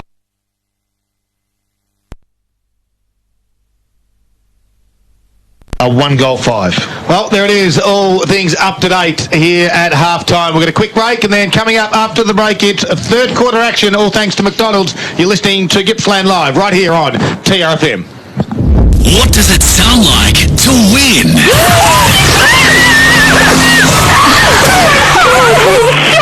Better practice your winning scream. Soon you could win a spectacular Aussie holiday. And when you arrive home, a brand new car. Planes, trains and automobiles. Entries are now open. Just scan the QR code to win. Thanks to the station with the happiest winners. TRFM. With drought, fires and now COVID, we've all been put through the mill in Gippsland. Our mental health's been hit for 6. But we're showing remarkable resilience by reconnecting with each other and talking through what's churning round inside. And also looking out for someone doing it tough. Because a problem shared is a problem halved. ConnectWell is a new website with ideas and support to help us all to help each other. So visit connectwell.com.au. We're stronger together. You hit the road early, it's a long drive, and you're starting to get a little weary from the sun in your eyes. Driving tired can have the same effect as driving drunk. If you've been on the road for 2 hours, take a 15-minute break. Stop in at the nearest McDonald's restaurant in Gippsland. It's the perfect place to stop. You can stretch your legs, enjoy a coffee from a cafe, or grab a quick snack. A 15-minute break every 2 hours could help save your life. Another road safety message from McDonald's Gippsland. Road safe and Gippsland's own TRFM. Australian-made furniture and bedding now at Harvey Norman. Mattresses and ensembles from the leading Australian brands. Lounge furniture and dining room furniture built for the family life with a great selection of options in fabric, leather, size and shape. Create your own bedroom furniture. Customize your bed height, fabric or timber stain. Let our experienced team help you design furniture to suit your home. Harvey Norman, supporting Australian-made manufacturing. Australian-made furniture and bedding now at Harvey Norman. Style has a new home in Gippsland and it's Carpet Country. Carpet Country is proud to announce the launch of the Country Tailor. Building on decades of experience sourcing tiles from all over the world, they've condensed all of their knowledge into one stunning new contemporary showroom. With stunning tiles hand-sourced from only the finest suppliers, they have something for everyone. And with special orders and almost limitless buying power. Soon to be Gippsland's exclusive home of Luminex, the only limitation is your imagination. Drop in to see them at Argyle Street, Traralgon. Hear that? That's the beautiful sound of the Morwell Bowling Club Bistro.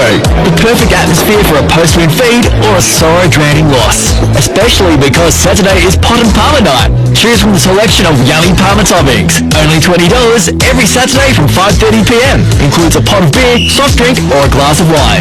To make a booking, phone the club on 5134 3449. 52 Hazelwood Road Mall. Visit the website morwellbowls.com.au for other specials during the week. G'day, can I help you? Yes, I hope so. I'm digging a trench in our backyard, so I need one of those machines that goes cook. Oh, you need an excavator. Excavator, right, if you say so. And then to flatten out the dirt, I was thinking one of them doon thingamabobs. That'd be a whacker plate. We know which piece of equipment you need for your project, even if you don't. We hire them too. Mini loaders, drum rollers, tipper trailers and more. See you soon. Gippsland, Wacker, Noyson and Latrobe Valley Forklifts. Visit lvforklifts.com.au. Available now at Harvey Norman. The new Autodose laundry range from LG. Get the king-size LG 12kg front-load washer with steam and Autodose for $1,699 plus bonus detergent. Or shop the stylish new top-load range from Westinghouse. The 8kg washer with toughened glass lid, only $899 plus bonus gift card. Or scoop an exclusive deal on the LG stainless dishwasher with steam, only $1,099. See your home appliance specialists now at Harvey Norman. Earn points with every McCafe coffee run with My Macca's Rewards. Gippsland Live on TRFM. This is the third quarter.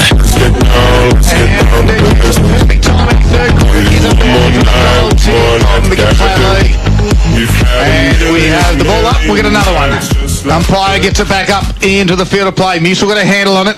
Coming off the line, there was McAuliffe. Big don't argue on Heppel. Got a handball out wide. The runner is Jacobson. Does it sit for him? It doesn't matter. He's got a fair bit of time, and he needed it in the end. It took a little while for him to gather it, and his chip just picked off, though, by Heppel, who dropped the mark he should have taken. Tried to tap to a teammate. Heppel ends up getting it back. There's no problem with Heppel. He's had a couple of touches early. His kick goes, and it travels 50 metres, goes out of bounds on the far wing. 43 seconds in the margin. Half-time, 17 points in favour of Leongatha. Here's Rob Popperstone. So the outer side of the ground of a wet and windy Morwell ground. The Leongatha side, unbeaten to date this year. Threatened a couple of times, but have stood up. Threatened again today. Let's see what they might do in what they call the Premiership quarter. Morwell kicking to the left of your radio and do so right now. Threaten their forward 50. Can they keep the ball in play? They do. A nice little clever tap behind the head. Couldn't find a teammate. In fact, the boundary umpire now will come in and throw this one back in. Around about the forward 50 boundary line intersection, far side of the ground. Morwell kicking to the town end of their home ground. Can they threaten the goals? They can't. They've been pretty good at keeping the ball in the area, and they're trying to do that right now, and they do it. Free kick. The field umpire will come in and pay the free kick. It'll go Morwell's way, the way of James Jacobson. Kicks to the top of the square. They need a winner right here. Can they find it? They can't. The ball bounces around 3 or 4 players, and eventually it's Leongatha that ease the pressure. Kick towards the outer side. The race is on, and all players, including Pelicano, who was coming in late, are beaten to the ball by the boundary. Certainly worked that well, Leongatha, to get that out of the 50. Punch from behind, handball out, and they're back on the wing. 2 ruckmen will do battle again. Willis and Musil. It's been a good battle this afternoon for Gippsland Isuzu Ute. Prez has just shown me the weather. 11 degrees, feels like 5. It feels like a 3 in this commentary box as well. Riley Lopez was able to win it and just gain a little bit of meterage by a quick kick to centre half forward for the Tigers. Gets to the top of the 50 in the end. Cameron Stone's been good. So Zach Carlson for the Tigers. Gets a handball out to Riley Lopez. Gets boot the ball. Top of the square it goes. 1-on-1. Does it get to the back? Burden's there. Kicks off the ground. 2 metres out for goal. It's another behind, though, for the Tigers. Taking Morwell to 1-4-10. We're coming up to the 3-minute mark of the third quarter. 1-4-10 Morwell, 3-8-26 Leongatha. And that's on the McDonald's Gippsland scoreboard. Maskell for the Parrots out of full back. Kicks it towards the grandstand. Beautiful kick. Hume just dropped the mark, though. Just went a little bit relaxed, and he's not happy with himself, Pop. No, he's not, nor should he be, because it was a bread and butter mark. Even these tricky conditions, a player of his experience, probably just a bit too casual in the end. Thought it was a bit too easy. Maskell's kick was perfect. The tap down from Willis is a good one. Can he find a teammate? He can't. Musil's a player that sort of just half throws it, half taps it forward to the advantage of his teammate. Now Morwell will have a shot on goal through Brandon McDonald. He's kicked one already, I reckon, or not? No? Is Brandon McAuliffe? Correct. So Brandon McAuliffe got the 1. Yes. McDonald hasn't got the 1. I think this will be BMAC's first mark inside 50 for the day. So let's see if he can't get Morwell's second goal of the afternoon. It's going to be tricky, but there's a sort of goal that can lift a side. Off the boot, goes left, stays left. In fact, it needed to go a little bit more right. It hit the left upright, so it was being dragged across the face of goals, but their second score, Paul Carter, of the afternoon in this third quarter. That's it, both behind Poppy, taking Morwell to 1-5-11, Leongatha 3-8-26, McDonald's Gippsland scoreboard. Maskell again brought it into this near side. The Parrots are persisting with coming to the grandstand side. As the umpire from 20, maybe 60 metres away called this one. It's going to go to Heppel on the defensive 50 for the Parrots. Just as the Tigers were about to put it back inside forward 50 again. So this time the Parrots want to keep it to this grandstand side. It's the only way you're going to score, I think, on this game. And Heppel had 2 bites at it. It was a strong mark on centre wing. That man Marriott. Yep, Marriott has it. Looks down the line. Doesn't want to go back down towards the centre part of the ground. He wants to keep it on this top side. It's a wobbly kick, and it's going to go out of bounds on the full, even with the breeze. And Sam Walsh will have it for the Tigers. He's been good all year for the Tigers across half-back. That kick, though, got through the hands of a couple of Parrots. Squeezed a handball out there to Travis Nash. His kick was partially smothered by Lopez. We'll see another boundary throw in right in front of us, right in front of the Leongatha coaching staff on a tough Saturday afternoon. Hopefully the fire's going. or the electric blankets on, cup of tea, cup of coffee, whatever your choice of drink is, and you're enjoying this big call between Morwell and Leongatha. Left half back flank for Morwell. They've been pretty resilient for most of the day. They haven't really hit the front at any stage, but I tell you what, they've hit the body pretty hard, and they've assured Leongatha that they're aware there's a contest. And there's definitely a contest on here. So it gets to half forward now. It gets over the back to Walsh. Gnoodle Hamble in tight. Musil to Wetherill to Bailey. His kick towards the wing. And dropping the marker there was the Leongatha wingman. And he tried to get it close towards the boundary line. In the end, it was Lamers. Working hard at ground level was Jacobson. Low presses there as well. There's lots of numbers around it. And we'll have another boundary throw in. Definitely on at the moment, the Tigers. The first 5 minutes have been great pressure. They just need to get a goal. 6 minutes in. 15 point is the margin. Half forward flank build up for the Parrots. Willis taps it down. Marriott was there. Head over the football. They dive on him. Squeezed a handball out. He tried to. Jacobson was there for the Tigers, as was Bowman and Bailey. And the umpire will do it again. Must be getting close. Mel Mackey's getting vocal. We love his passion. He's a great supporter of local football, and he loves his Parrots. Bailey from the stoppage. Little kick goes only 10-15 metres. The umpire said play on. Running through was Forrester. He just tapped it towards the Tigers. Brereton gave it off to McFarlane. His kick towards an open space. It is a one-on-one foot race. It's Brandon McDonald. Leading out there is Nash. He got a handball away to some open space. Stone and Hillier. Stone props over it, puts his body, and professionally done. Wins a free kick, and the Leongatha side are away. They get it over to the run. Was it Hanley on the far side? Kicks towards half forward at the toes of Jack Hume. And over it goes, boundary throw in. That was better acting than Amber Heard, wasn't it, over there on the right half foot flank? I mean, I'm talking about a performance in Aquaman too, by the way. Yeah, exactly. Yeah, of course. The ball left half forward flank for Leongatha. 7 minutes gone, third quarter. The Parrots 3-8, Morwell 1-5. Contest still alive. Stay with us. Ball knocked forward, starting to threaten the forward 50 of Leongatha. They're all beaten to the ball by the boundary, 60 metres out from Leongatha's goals. It's been one of those days where there hasn't been a whole lot of standout players, but there's been a lot of endeavour by most players. Unknown caller.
advantage in the quarter, coming at the 11-minute mark of this third quarter. McDonald's Gippsland scoreboard finds Leongatha with a 21-point advantage, 4-8-32 to Morwell's 1-5-11. They are big moments in the game, and they all thanks to Morwell Bowling Club this afternoon. Pot and Palmer night every Saturday from 5:30pm, only $20. And big moments like that in a low-scoring affair when the margin gets out to a game-high 21 in tough trying conditions make it hard. And Max Linton, of course, took the ball cleanly above the head, whereas he dropped one or two in that first quarter. And he gets the opportunity, takes a good strong mark, and through no fault of his own, has to give the ball up again. Exactly right, and the Tigers need to put that behind them now as this Leongatha side look to really put their foot down. They're an experienced side. They've got a number of players out. They've had a tough time on the week with health and illness, and they still find themselves 21 points in front. The Tigers need to respond. Kicked off the ground by Vanderplate. We haven't called his name too many times this afternoon. Tyler Brown was there for the Tigers. Goes to centre half back now, where Wetherill had to stop the ball going the other direction, although Brill was able to pick it up, kick it inside forward 50. Linton attacks it, gathers it and just barrels it towards the boundary line. It might work. Hillier's there. Quick handball off as Heppel put down Hillier, their best of mates, and they don't care about it today. It gets to the wing. McDonald's there on Forrester. So's Brandon McDonald. Strong tackle by Kyle Brown. And we'll see a boundary throw in and a good little battle there. Aaron Heppel just gave Tyler Hillier. Unknown caller.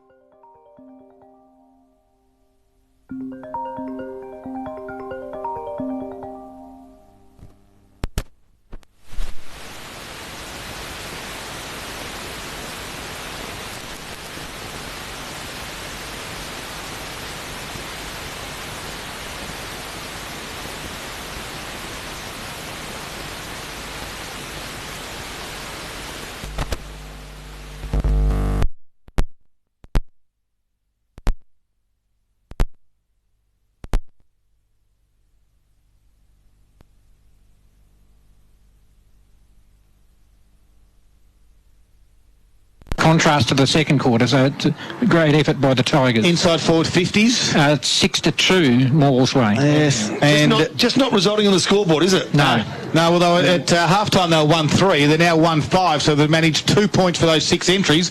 How many entries for Leongatha, sorry, Paul? Two, and they have kicked one goal. So it's a game of inches, and it's a game of scoring 6 points. Can the Tigers get something from this stoppage? Cody McDonald put on a tackle on Jacob Lamers, and we'll have another stoppage 35 metres around from the Tigers' goal. Brereton does a ruck duty against Pelicano, so Pelicano wins it down to, it was Forrester. A quick kick comes out of the defence from the Parrots. Willis was the target. Humes there as well, trying to do some roving work. Ball goes to ground, crashed his way through, was Ganane. He does well with the big strong body. Now Willis took on 1 and 2 tacklers, and the umpire's quick with a whistle and says, my ball. And we'll have a ball up, 14, make it 15 minutes gone. Third quarter action, all thanks to McDonald's. Willis just got his leg impeded on. No, it was Pelicano getting his leg impeded. They said it was a knee or a kick of some sort of free kick. Goes to Pelicano. And he gets it towards inside forward 50. Brown stands in the way of the leading Hume. Couldn't mark it. Hume then under a little bit of pressure to try to squeeze a handball out. He goes again, does Jack Hume. Brown was at ground level. Wetherill flicks it out to McDonald, out to Carlson, who just ran past it. Hanley was able to gather it and get it back inside forward 50 for the Parrots. Head over the football was Gallier. No free kick. Play on to the umpire. Wetherill, though, grabbed it, cleared it out and goes towards Campbell. Couldn't quite mark. Bowman's out there for the Parrots. Prop stops, gets pushed in the back. Umpire says play on. Now they're away, the Tigers, although they fumble again. Carlson's dropped it 2 times in a row, and the Parrots will go forward again. Through this time it looked to be Hume. Out there though was Brown. And Brown gives it up and gets held with the ball gets held without the ball. And Cohen Campbell will now get the free kick. In fact, it'll be Tyler Brown that it comes back to get the free kick. Just short of left half back, goes inboard, finds the big fella Max Linton, and this time they change direction. They do it nicely. Josh Gallier's got a bit of room to move, just needs to pop it to the advantage of his teammate and finds that teammate. And off they go again, McAuliffe. And he's got one inside forward 50 who can take a good strong mark. Noblet's on. I reckon he can turn and go, but he turns, stops, props to McDonald, and he kicks long. It's a nice kick off the boot. It's gone all the way. Do you mind? The Tigers are back. They are back, and that's all about reward for effort, I guess. Brandon McAuliffe, I guess, in the last 4 or 5 minutes has had probably 5 possessions, a couple of clearances, really set that goal up well. And that second goal has come at the 17-minute mark of the third quarter and gets Morwell to within 15 points of Leongatha. They've had a great effort, Morwell, for not a lot of reward this quarter. The Tigers have gone to 2-5-17, trailing Leongatha 4-8-32, and all that on the McDonald's Gippsland scoreboard. Well, McDonald put his claim for a Zambrero goal of the day contender. Don't forget the new Big Burrito's back for a limited time only at Zambrero Terrelgan, and well, the Tigers close. It's down to 15 points now. And they've had all the play in this third quarter. They're making a bit of a run at it of the Parrots, the undefeated Parrots as it stands, as Willis and Musil do battle. Willis got a foot on it. Jacobson came off the wing and able to win it across the back and kick it around his body towards half forward. Maskell's there, got ran down from behind. Ball now in dispute. There's Cohen Campbell for the Tigers, dancing around a couple, gets a handball out to Whack. He handballs over his shoulder. Hillier with some good little body work. He's got a low centre of gravity, gives it to Campbell. Chiseling kick inboard. Although Maskell dropped the mark he should have taken, McDonald crashed his way through, and that's holding the football, and you've got to give him the first option. Yeah, I think B-Mac, he really needs to give that handball up. Obviously, he's a full forward, loves to kick goals, but you can't do it every possession. The U-turns just don't work at this level. The pressure comes, and on a day like today, Poppy, when you crash through and you lose a footy, it's holding the ball every day of the week. As Hilberg marks it for the Parrots across half-back. Takes his time, kicks towards half forward. The target will be Ganane. He's 4 deep though. He allows Musil to get out of the back, but Musil coughed it up and gave it to Hanley. He squeezed a handball across to Marriott. He's got a bit of room at half forward. They got one inside forward 50. It's 1-on-1, and it's going to be Mason McGannon and Jacobson. And Jacobson did really well. They put a strong tackle on Heppel. They work hard. Is Riley low press at ground level? McGannon's working again. Couldn't quite get a handball out. The Tigers are under pressure. Marriott stood up in the tackle as he does. And they hold things up. Great work by Jacobson. He's probably not known for his backing back into packs, but that was really well done. It was a certain goal. Mason McGannon was the one. We've got a stoppage for the Parrots inside their forward 50 by 15 points. Tapped it out. Hanley's been good in his first senior game. Strong tackle by Brown. And we'll do it again. 19 minutes travelled. Third quarter action on the McDonald's Gippsland scoreboard. Don't forget, Macca's rewards have arrived. As Musil from this stoppage got a handball out. It gets towards the boundary. Poppies are pretty excited about this game of football. It's just starting to heat up. Or it could be something else that's happening on his phone at the moment as well. Whack was there. Head over the football was Marriott. Picked up there by Whack. Coming the other way was Grant. Gave a handball to Hillier and the Tigers. Well, Hillier tried the barrel, and I don't know if it's going to work. It might. Big, strong contest on the wing. Kick. No paid. Maskell now has it. He's going to put it back inside forward 50 for Leongatha. Musil goes back. 1-2. Effort was fantastic. Won his own ball. Gived it to Jacobson and got it out to Noblet. So Noblet had the chance to run over it, but quick kick forward. Muller got the numbers of the half-back line. Brandon McAuliffe, who's been good, risks it, goes in the corridor, in defence. What should have been attack has turned into defence. A quick kick for goal. They'll make you pay every time, the Parrots, and he does it nicely, Aaron Heppel, and that's one that got away for the home side. Yeah, that was Brandon McAuliffe again, had the possession, did go inboard, risky kick, didn't come off, and yeah, it's gone straight back over his head for a goal. Leongatha now out to a 21-point lead again. They are 5-8-38 on the McDonald's Gippsland scoreboard, leading Morwell, who are 2-5-17. We've played 20 and a half minutes into this third quarter. Around the ground scores, thanks to Harvey Norman finishing Gippsland. And in the MCG clash, it is the Tigers 13-10-88, Collingwood at 8-11-59, 90-minute mark of the last quarter. And I think Wade's pretty happy that my computer's about to die as Leongatha go forward again through Vanderpleit. Inside 50 they go. Wetherill punches it forward. It's a foot race on Brill, the first gamer, and Galea. Galea tapped it towards Carlson, who got it back towards the direction of Wetherill, who ran on. They cough it up. Big, strong tackle from Wetherill. And that was on McGannon. And the umpire will ball it up. 21 minutes gone, third quarter. And when the Tigers press the Leongatha side just steady. And they get the all-important one through Heppel again as Musil's done a power of work, tapped it out. Tigers have got some numbers. Brown gave it to Lopez to Bailey, who now kicks it towards the wing, just inside the field of play, and over it goes. Boundary throw-in. 21 minutes gone. Morwell 2-5. Leongatha 5-8. Leongatha still in control. But Morwell at various times throughout the afternoon have surged in patches. Some of them have resulted in goals, but not a lot. Hence the score, just 2 goals, 5. But still very much in the game. They need to kick 2 in a row. Made the point of the half-time. Still believe that's the case. As a good, strong marks taken by Max Linton. Right back pocket. Looks left, will go right, the defensive side of the ground, given the weather. Can he find? He can. His teammate in Zach Carlson.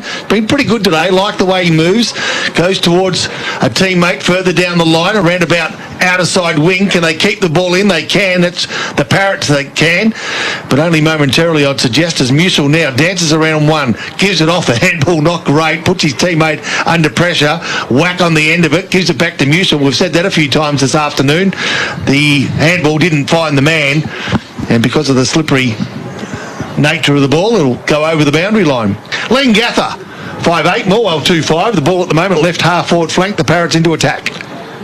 Comes back in. Musil had the behind spot as the big tap by Willis came down. A quick kick by Bailey. Got to go in the Tigers' way. Coming off the line there was Sovereign. Working hard now, Turton for the Parrots, although he was disposed of it there, and then he put on a strong tackle, and they said holding the man. I'm pretty sure that McAuliffe had the footy, and he tried to look for the 50 as well, so McAuliffe has it. It's too far out to score. He's at least 2 kicks away from having a shot. The Tigers, they go short to Riley Lopez.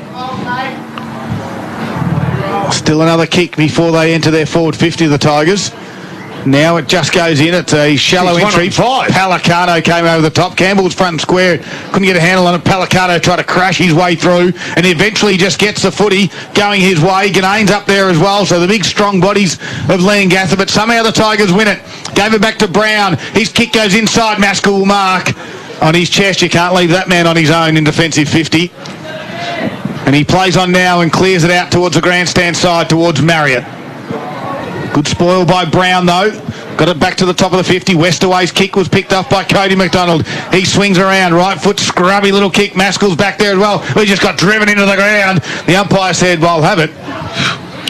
No free kick, I'll do it. Well, they've let the ball or the play go a few times today, and the tricky conditions make effective tackling and other parts of the game hard, but couple have gone missing in the last 5 minutes, I thought. The ball still smack bang in front of Morwell's goals and 30 metres from them. The home side trail by 21 points. They need to be closer than that going into the last quarter, but it's going to be hard work, no question. As Leongatha again try to come out of defence. Taken high. The umpire says yes, so the free kick will go the visitors' way. And let's see what they can do with it. They'll go towards the outer side of the ground. They've got a little bit of room to wiggle now, have the Parrots. From defensive 50, they'll come inboard. And that'll be to Little John. I wasn't stuttering. No. He's just little, and he's named Little John. To Westaway. He does. Who was west of him. And he comes inside the corridor. Risky move, but good kick. They are good kicks under pressure, aren't they? Hilberg gets on the end of it. Now that's what happens. Yep, they've opened up the grandstand side for themselves, and they've got room to run, and they're going to do that right now through Cameron Stone, who finds Palicano, who's ran from 55 metres away to grab that ball. So he's really worked hard to get an easy possession. That's the way it works. Palicano's kick's not great, and a nice mark too, taken by Berkeley McFarlane. Defensive 50, and eases the pressure. He's got Musil to his left. He doesn't choose that option. He goes short, finds Laprise, who's just out of their defensive 50. The scoreboard at his back. Repeating, Leongatha 5-8, Morwell 2-5. He gives ground, keeps possession, and guess what? McFarlane gives it up. Or does he? No. Luckily, Morwell grabbed the kick and kicked towards the wing. They've got players on the ground, taken high, play on to call. And Palicano, as he does, likes to go hard. The umpire says no free kick, I'll ball it up. Palicano says what? Yep. That was a free kick, definitely up. Yeah. He didn't really say that, but I reckon he was surprised there was no kick given away. Palicano wanted to take the man again, but he was stopped by the boundary fence. So a boundary throw in to take place. Grandstand side in front of our TRFM commentary position. Prez's doing special comments. Scud's calling. Paul Cart's doing what he does best, doing the stats. What are you doing, Pop? Not a lot. Just about to pass the ball off to you as Leongatha will get the free kick. All right, through Bowman. 26-minute mark of the third quarter. Margin sits at 21 points for the Parrots. You are listening to Gippsland Live on TRFM, all thanks to Harvey Norman Electrical Gippsland. Don't forget Mother's Day. And again, they play on and a big hit on centre wing, and they've caught it downfield as Brereton and Bowman. Well, you take on Bowman, and he is a big, big boy. And is it McDonald? I think it might be McDonald, was it in the end? But it was a downfield decision. And it will go to Aaron Hilberg. It was a split second, wasn't it? Yep, and they don't call play on, and I think that's what caused the confusion because they had to take the other guy coming the other way. As Aaron Hilberg unloads from 55. Hits the upright. 27 and a half minutes. Happened a few times today, isn't it? They just forget to call the play on, wait, and then all of a sudden someone comes from the other direction and bang, downfield. Yeah, I'm sure Brad Burton's breathed a sigh of relief there because it hit the post. Yeah. So McDonald now on the centre wing as he takes it 2-3 bites, no foul paid, and then Palicano comes in strong on him after he cleaned up his teammate in Bowman a couple of minutes ago. As we've got a ball up now, Palicano will do it up against Musil. Hit it down to McFarlane, who handled over the top, and Jacobson was able to see it go over in front of Sovereign. Next 5 minutes or couple of minutes will be interesting because it's sort of plateaued out a little bit in the last couple of minutes. Yep. Pelicano's keen for it to fire up though. He just wants to hit a body. If he gets half a chance of be doing just that, as will this bloke Marriott, who he went searching for but couldn't get past Zach Carlson, who read the play nicely, cut it off momentarily. Marriott has another go, and now we've opened one up, and here we go. Nice kick from Mason McGannon at goal. Guess what? Gets a goal. Guess what? Leongatha extend their lead at the 28.5-minute mark of the third quarter. Yeah, look, just great setup by Leongatha to have that man sitting out the back, top of the 50. Maul, you know, the Cody McDonald sort of got sucked into the play. Handball straight over the top of him. Goal. Can't afford to do that too often. And we're out to a match high of a match high lead of 28 points to Leongatha, right on the three-quarter time siren, I would expect. 6-9-45 on the McDonald's Gippsland scoreboard to Morwell 2-5-17. All single goal scorers this afternoon for both sides, and Mason McGannon joins the party. Goals today brought to you by Zambrero's Terrelgan. As Paul Carter said, we're closing in on three-quarter time. The Tigers have been gallant. Just haven't been efficient enough going through the midfield, through their forward 50, as Bowman wrapped up in a Musil tackle. And we'll do it again in the middle of the ground. So Musil and Pelicano go at it. This time Pelicano in the front spot tapped it down. The strength of Leongatha in that midfield has been the worry all afternoon. They've done it again. Heppel squeezed a handball out towards Marriott. Couldn't get a handle on it. Stone goes to ground. And umpire will ball it up. As it really starts to get dark and gloomy here at Morwell. Rain just holding off for the moment. We have had rain this afternoon though. There's Jacobson in the front spot. And we'll have another stoppage ticking over to about 30 minutes in this third quarter. Breeze still a heavy factor in the game. Pushing from the grandstand side across towards the netball courts as Bowman from the stoppage kicked around his body. Forward line was Willis. Tapped it nicely to Mason McGannon. He's got some wheels. Gets around Walsh. Comes back in. Ball with a handball. It was smothered though. Tyler Brown's there for the Tigers. Got it out towards Musil. Helping out was Riley Lopez to McFarlane. Now out to Bailey. His handball. Back to Boyd, to Tyler Brown. And his kick nicely done down the line. And he finds Lachlan McDonald. He's on half-back, though. He kicks down the line. The Breeze takes it out of bounds on the full. Pop? Yeah, disappointing after a nice little passage of play by the Tigers. Quick hands under pressure from defence. Worked their way through the web of the Parrots pushing forward, and unfortunately that finish wasn't as good as it should have been as they go forward now, Leongatha, towards Pelicano, who's just outside their forward 50. They've also got numbers at ground level, and that's where they've won the ball too. Can they find their way into the forward 50? They can't. Morwell standing up nicely, and eventually the umpire says, free kick. You made no attempt to get rid of it, so the free kick will go the way of Boyd Bailey.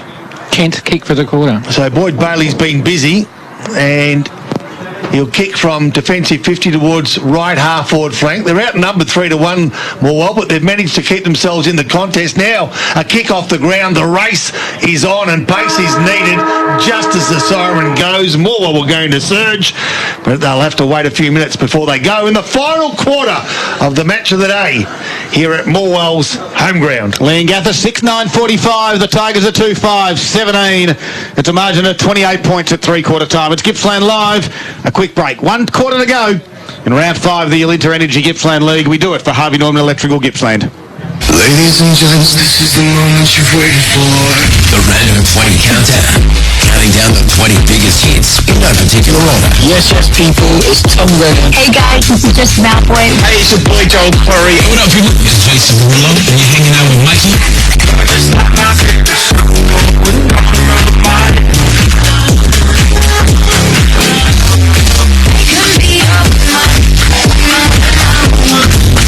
The Random 20 Countdown with Mikey. Weeknights from 7 on TRFM. You hit the road early, it's a long drive, and you're starting to get a little weary from the sun in your eyes. Driving tired can have the same effect as driving drunk. If you've been on the road for 2 hours, take a 15-minute break. Stop in at the nearest McDonald's restaurant in Gippsland. It's the perfect place to stop. You can stretch your legs, enjoy a coffee from the cafe, or grab a quick snack. A 15-minute break every 2 hours could help save your life. Another road safety message from McDonald's Gippsland. Road safe and Gippsland's own TRFM. Hi, I'm Rosie from Virtue Homes. Are you thinking of building in 2022? I'm Tanya, and we are so excited to tell you that we have won the Victorian Display Home of the Year. The Acura 38 Display Home is located at Copelands Road, Warragul, and is still open for viewing. We also now have our first nomination for Master Builders Australia. Keep an eye out in 2022. Our display homes in Terrelgan and Warragul will be open Wednesday to Sunday, 11 till 4. So come and be inspired. Virtue Homes, CDBU 48113.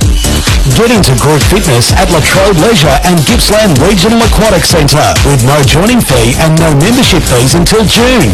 Be in the first 100 people to get in the group with a gold membership and receive a free welcome pack worth over $130. With a wide range of classes, group fitness could be the next step in reaching your goals for 2022. What are you waiting for? Get in the group now at latrobe.vic.gov.au/get in the group. Australian-made furniture and bedding now at Harvey Norman. Mattresses and ensembles from the leading Australian brands. Lounge furniture and dining room furniture built for the family life with a great selection of options in fabric, leather, size and shape. Create your own bedroom furniture. Customize your bed height, fabric or timber stain. Let our experienced team help you design furniture to suit your home. Harvey Norman, supporting Australian-made manufacturing. Australian-made furniture and bedding now at Harvey Norman. G'day, can I help you? Yes, I hope so. I'm digging a trench in our backyard, so I need one of those machines that goes cook. Oh, you need an excavator. Excavator, right, if you say so. And then to flatten out the dirt, I was thinking one of them thingamabobs. That'd be a whacker plate. We know which piece of equipment you need for your project, even if you don't. We hire them too. Mini loaders, drum rollers, tipper trailers and more. See you soon. Gippsland, Wacker, Noyson and Latrobe Valley Forklifts. Visit lvforklifts.com.au. Hi, Stuart from Bensdale Mazda here.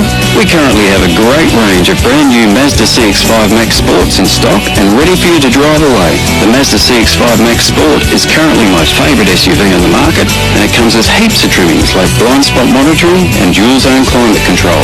So, if you're in the market for a mid-size SUV and you need it or even just want it straight away, then come on in and see me and the team at Bensdale Mazda, LMCT 12165. Style has a new home in Gippsland and it's Carpet Country. Carpet Country is proud to announce the launch of the Country Tiler. Building on decades of experience sourcing tiles from all over the world, they've condensed all of their knowledge into one stunning new contemporary showroom. With stunning tiles hand-sourced from only the finest suppliers, they have something for everyone. And with special orders and almost limitless buying power. Soon to be Gippsland's exclusive home of Luminex, the only limitation is your imagination. Drop in to see them at Argyle Street, Terrelgan. Now, a look at the quarter highlights. Gippsland Live on TRFM. Guess what? You get the one get second chance. A good goal for Leongatha, and that could be the one that sucks the enthusiasm out of Morwell side press. Turns, stops, drops to McDonald, and he kicks one. It's a nice kick off the front. It's gone on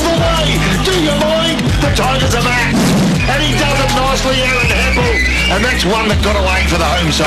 The Harvey Norman Computers Gippsland. Save on HP, Lenovo and Acer today. 3 down, 1 to go.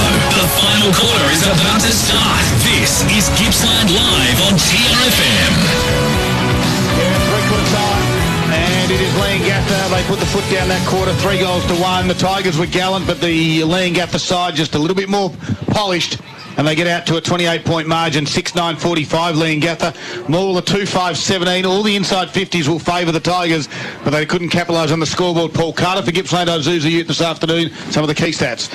Well, the inside 50s actually went to Leongatha in the end with some late ones there, 13-12, but it was so close. But you'll find that the lead's gone out by another 11 points. So a lot of effort. Unfortunately, not a lot of reward. Final quarter, all thanks to Harvey Norman Computers Gippsland. Here's Rob Popplestone. Pelicano for Leongatha up against Musil for Morwell. Pelicano gets the tip. Guess what? Musil gets the first kick, doesn't make the most of it. Marriott comes in. Big body tries to bustle his way through a pack of Morwell players. Musil, well, he didn't kick it. He needed forward. And it didn't, they needed to go forward, but not that way. As Pelicano picks up the ball, threatens the half-forward line, overrunning it, and then picking it up nicely nicely done. Bailey was a McFarlane who over the top, inside forward 50, rode nicely. They just need to go over the top. This would be a dream start. And guess what? They've played on, put themselves under pressure, and missed the unmissable goal. And that is not what you want to see in the opening minute of the final quarter. No, I think Brad Burton just needed to take that ball, go back and put it through. 2-6-18 Morwell. They are trailing by 27 points on the Harvey Norman Computers scoreboard. Leongatha 6-9-45. 1 minute played last quarter. Well, they made a meal of that one, did the Tigers, and it just what they sort of needed as well, as Maskell will bring it back into play for the Parrots. A nice kick to Bowman. And I don't know how you do that in tough winning conditions like today, but he is all class back there, is Maskell. Bowman now kicks to the wing. Pelicano put one hand up. He was able to gather at ground level. After Forrester, he's kicked down towards half forward. One-on-one contest. Human Linton. Good work by Brown to handle well. It went for Weatherall, but he said, I'll do it myself. And then gathered it and now kicked to Galea. On the half-back flank for the Tigers, they need to start taking some risks. You'd think that they'd want to play this side of the ground as much as possible. They get to the wing, but Pelicano was there. Good contest by Noblet. Whack was there, got to boot the ball. Tried to crash through there was Heppel. And not going anywhere. We'll have a ball up. That was Maskell, sorry. Right on centre wing. 2 minutes into this final quarter. So here we go. Musil goes early but gets hand on ball. Can't find a teammate, and that's important because now Leongatha, they do it quickly around the body. A nice kick forward by Little John. Now it goes forward towards their forward 50. The visitors, they're being pretty good, pretty solid all day. They're probably only one or two from really putting this to bed as Jack Hume goes forward out of play. On the full, I'd suggest the boundary umpire a little bit behind. No, not quite. No, not quite out of play. On the full at least. 2 minutes gone, final quarter. Morwell 2 goals 6. Leongatha 6 goals 9. Leongatha just metres from their goals, deep into attack as Musil gets the tap towards the boundary line. Nice defensive tap it is, but nicely picked up by Tyler Brand. His kick around the body finds Laprise, who plays on quickly, and off they go. Nice kick by Hillier down the line. It needed to be even better, didn't it? Because in these tricky conditions, the ball can be taken where you don't want it to be, and that's what happened. So Forrester had it. He went backwards to Stone, who just had to fumble, then gather and kick to Pelicano, and he did. Nicely done. As his left foot kick goes down the line, Ganane's the target. Spoil over the back from Weatherall was good. And we'll have another ball up. The Leongatha forwards are just always in front, always on the move. Even if they're walking, they're always, ready to react if the ball comes forward. Absolutely right. Richmond are leading by 22 points as we speak, and I think Gold Coast, in fact, Gold Coast have got the lead over Sydney. Yeah, 61-75 in that particular game, so only a couple of minutes to go there. Could be a big upset on the cards. As this ball now gets towards the wing area, there'll be a free kick over the shoulder against Noblet, will go in the way of Forrester. As he comes inboard to Bowman, is able to wheel and go with a left foot kick over the top of Hume's head. Spoiled by Linton was good. Weatherall was back there as well. Got a boot to ball. Nice work by Hanley. Squeezed a handle out to Cameron Stone. And from one step, puts it on the boot, but misses. Kicked it to the near side. Minor score. And that is on your Harvey Norman Computers Gippsland scoreboard. Upgrade to a brand new mobile phone, unlocked or on a plan at Harvey Norman Computers Gippsland. It's a 28-point lead to Leongatha, 4 minutes into the last quarter. So Brown again, he's racked them up this afternoon for Gippsland Isuzu Ute. Stat-wise for Tyler Brown, Paul Carter. It's 26 now. From a half-back flank, not bad. He gave it to Jacobson. He got around the guy on the mark, kicked towards the wing. McDonald was the target. That was Brandon. Cody McDonald was square and couldn't quite gather it. The Tigers look home in the game of the MCG. Wade, 17-11-113. The Tigers. Collingwood at 12-13-85. What was that score, sorry? 17-11-113. Collingwood just kicked a point. Jeez. Okay. So this play... sorry, what was that score? Yes, 17-11 for the Tigers, 113. Collingwood 12-13-85. Pop. All right, here we are. Morwell 2-6-18. The Tigers doing it tough here in comparison to the MCG, where they've played pretty well today. Nicely done. Morwell have been good. Leongatha have been better. Left half forward flank. The ball will be taken by the field umpire for a ball up.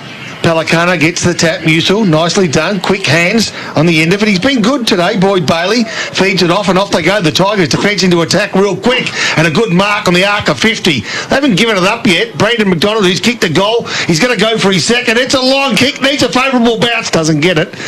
Through for a minor score. Really needed to look to dish that one off. He was out of his distance range and really needed a handball or find a pass. Yep.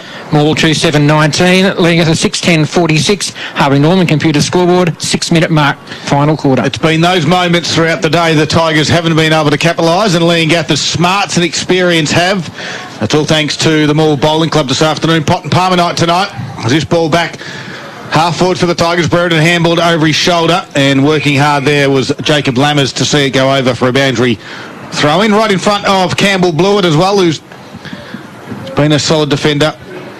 He does the team thing, does Campbell Blewett, as the ball comes back into the field of play. Musil in the front spot. Going to ground there was McAuliffe. Got it to McFarlane, who's been busy. To Musil, now to Brereton. In a bit of trouble. Nicely done, though, to Hillier. He's under pressure. Got his kick away. Gets to the back. It does, and Noblet's there.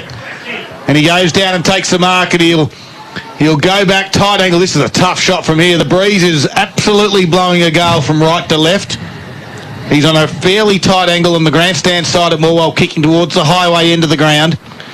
We're looking over his shoulder here, Scud, so you'll be able to take us home. Well, each goalpost is blowing about 2 metres. Yep. To the left, so he's going to have to start it fairly much to the right, and that's a nice kick. No. Well, didn't deviate at all. I thought he started in the right direction, but probably didn't give it enough air. I think he drilled it into the wind, and Morwell now 2-8-20, trailing by 26 points, Leongatha 6-10-46. Harvey Norman Computers scoreboard, 7-minute mark, final quarter.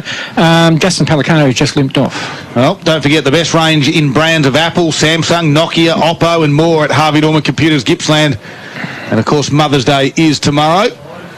For all the Mother's Day mothers out there, I hope you have a wonderful day. Make sure the family look after you like you deserve. Be going around to my mum's for breakfast tomorrow. Sounds good. I'll be there early. Hopefully she makes something nice for Mother's Day. You should take something around, Poppy. Yes, I should. Yeah, as the Maskell brought it back in, the Tigers there through McAuliffe. Handball was picked off. Turton grabbed it for the Parrots, put it towards centre half forward. Linton's in a little bit of strife. He slipped over at the crucial stage, but able to get up. And then he coughed it up and gave the handball to Heppel. He kicks to open space. Aaron Hilberg's just going to stop, prop, gather, left foot kick and put it through for a point. Gee, they've had their chances too, haven't they, Leongatha, at occasions? Certainly have the margin out, 27 points. I think the scoreboard's a fair reflection, Carts, of just how the game's unfolded today. Certainly there's a total of 8 goals, 19 between the two. Well, it's been one of those afternoons. The ball comes back to Walsh. Yeah, it does. So Walsh in the right back pocket, looks up forward, not a whole lot of options, wants to go left and thinks, no, I'm not going to do that. Goes short, and that man again, in Boyd Bailey, gets a mark. Took him a couple of grabs. He waits, draws a player, and then gives it off. Comes grandstand side. Musa will provide the contest, as he does so well. A quick kick forward. Probably find the boundary. Will it? Yes, it will. That's a nice piece of play by Morwell. He's been busy too, the young fella in Cody McDonald. A couple of his disposals haven't been great, but his endeavour's been good and his speed's good. That's the difference, isn't it? Yeah. Just the disposal and the execution by hand and foot. Willis tries to tap it out the back, and he does so. Can he find a teammate he can? A quick kick for. They, again, go towards their forward 50. Good numbers around the ball by Leongatha. Spills out. Ganane takes the ball, tries to take the tackle and can't. The umpire will take control. Well, lights are on here at Morwell. Dark, gloomy Saturday afternoon. Hopefully you found a nice warm spot as Leongatha look to remain undefeated in the Gippsland League after 5 rounds. Comfortably at the moment by 27 points. Final quarter action. McFarlane there spun around the tackle, got a handball out to Carlson, who just fumbled his way through. Eventually it spills out. No, it's nice, clean work by Marriott. His handball missed though. Hanley's been busy for the Parrots. Heppel's in there as well. Tight little space. Kick was smothered. McDonald at ground level. Heppel was happy. Doesn't want to drag it in though, and the umpire now will call my ball. And ball it up top of the 50. Just ticking over to 10 minutes. Wade Presley. Does seem like each team's got their own football, doesn't it? The Morwell team struggling to grab theirs, and Leongatha just grab theirs one grab, and they take ground. Well, kicked out of fresh air was Heppel. Somehow squirts out to the first gamer in Brill. His left foot go around the body. They call for deliberate or out of bounds and get neither. And we'll have a boundary throw in front of the Legends Bar. And I tell you what, if anyone's doing it tough today, it's those in front of the Legends Bar. It's freezing cold. They've got a couple of pot bellies firing up, but it's not keeping those old-timers nice and warm this afternoon. They're enjoying the day, though. There's a quick kick from Heppel around his body, lands in the hands of Turton, and he'll go back for Leongatha. And look to get Leongatha's 7th goal of the afternoon. Aaron Turton, a nice young kid coming through for the Parrots. A good junior. Played a little bit of Gippsland power. Now with this Leongatha side, right foot kick, and kept it skinny. And misses to the near side. Takes Leongatha 6-12, 48, a 28-point lead over Morwell, who are 2-8-20, 11-minute mark last quarter on the Harvey Norman computer scoreboard. Very important now, I think, for Morwell. The game's done and dusted, just to stick to what they've been doing, work on things that they need to work on, as opposed to just letting the game blow out and, quite easily could go to 10 goals. I'd be interested for clubs forward scouting Leongatha to see what they see as any potential weaknesses. You look through that side and say, how are we going to beat them? Yep. I'm not sure there's anything obvious out there. At times I really like the attack and the ball against and the body against Leongatha. I don't think that's something that they've had to put up with a lot. And this sort of stuff, their quick hands around the contest by Morwell has been pretty good on occasions. Seem to be able to cut them up nicely, but it's that little bit there of passage where they take on one too many. Yep. And then get caught. And Leongatha are so good when they hunt in numbers. And you're right, that's a very good question you pose, because they are the flag favourites at the moment. And it doesn't look like, from what we've seen, McAuliffe with a strong tackle. They called a sling tackle. The advantage will be paid to Marriott. He'll go to the fat side and have Hilberg on the chest. Good spoil, though, in the end by Gallier. Carlson was at ground level. Swoops on it, now kicks towards the other side of the ground. Doesn't quite get to Bailey. Stone came the other direction for the Parrots. Bailey had to do some defensive work. Vanderploeg got one over the shoulder and wins himself a free kick, top of the 50. And you just got to do it for 4 quarters as well. Whatever your plan is, don't do it for 3, because you'll still get beat. Vanderploeg's kick, though, was picked up by Carlson, and he wants to get it to the wing area pretty quickly. Finds Grant. Swings around. They want to come in board to Lopez. Can mark. Right in the middle of the ground of the Morwell Rec Reserve. He swings on the right foot, kicks it high towards Brandon McDonald. Big spoil over the back from Leongatha. It was from Sovereign. Comes to ground level. Squeeze a little handball out. Mason McGannon's high up the ground. Coming off the bench there was Hillier. He was able to gather it and put it towards the whack direction. He'll fly. Can't mark. Noblets out the back. Go to McDonald. Oh. That's his problem. Well, he was hard up against the boundary line in front of the scoreboard, and he put it 15 rows back. Out of bounds on the full. I think he thought the silver post was one of the goal posts. Yeah. It normally would have a net attached to it, but and even then it would have been out of play in the full. That's right. A small little stoppage, couple of around the ground checks. Thanks to Harvey Norman Furniture Gippsland. I've got an A-grade netball score for you from the game of the round. That is today. Morwell Leongatha. Morwell win that one 46 to Leongatha 25. So two sides coming in undefeated in A-grade netball, and the Tigers come out on top 46 to 25. But however, as we said, it's also been tough for some of the netball girls as well, missing a lot through injury. So two sides up at the top of the table, and a good contest this afternoon. As this ball comes back towards the grandstand side, we've got a boundary throw in. Right half forward flank, Morwell to attack. They're trailing by 28 points. Doesn't seem like a lot, but in the context of this game, it's a fair old margin, given that they've only kicked 20 points themselves in 3.5 quarters of football. Tap forward by Willis, found a teammate. Marriott overrun it. Nicely played, Morwell. Can they get through? They can. They can get through one. Can they get through two? They can. The player that I speak of was Brandon McAuliffe. Goes inboard. Good work by McFarlane, who again goes inboard, but they're beaten to it. They've just got numbers where it matters, Leongatha, and when the pressure's right on, they really rise to the occasion. On the end of this is going to be Lemurs, who goes towards right half forward flank, and a good mark's been taken by Jack Hume, who quickly plays on and kicks to the teeth of the goal. There's not much there by way of green and gold, and finally it just spills over the line for another minus score. They've kicked a few of those today. It's now 6:13:49. Leongatha, Morwell 2:8:20.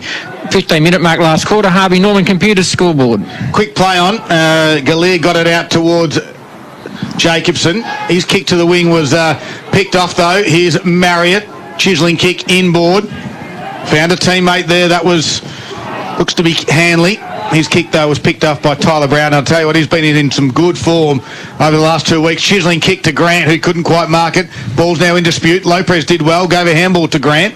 His boot goes to some open space. The two number threes, Forrester and Brandon McDonald. Brandon McDonald gets there quick. The underground handball, didn't have the left handball on that occasion, and he couldn't go find Hillier. They crash back into the Parrots. Forrester's at the bottom of the pack again. And we'll have a stoppage and a ball up 53 metres out from the Tigers' goal. And it's those little moments they've just missed. Yeah, just needed to get that forward, McDonald.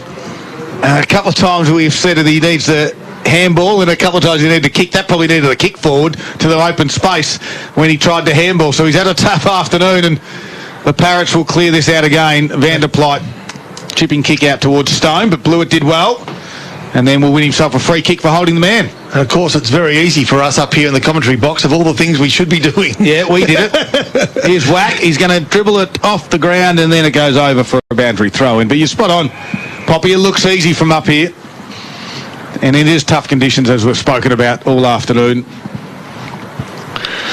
So some updated scores. Traralgon by a goal. Was the last score we had. Traralgon 6-6, 42. Warragul 5-6, 36. Sale 4-7, 31. Druin 3-6, 24.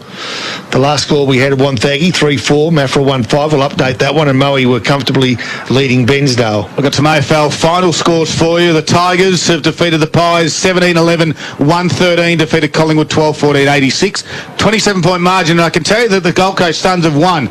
As I'll just come back to this game as Jack Hume won it in the middle of the ground. He barrelled it inside forward 50. There was no one there, and he had to chase his own ball. Wetherill was the only one back for the Tigers. He was able to gather it and get it to Walsh, who chips over the top now to Bailey. And that game between Sydney and Gold Coast 10-15, 75. Sydney Swans 8-13, 61. So a 14-point margin. Upset. Gold Coast Suns getting over the top of the Swans.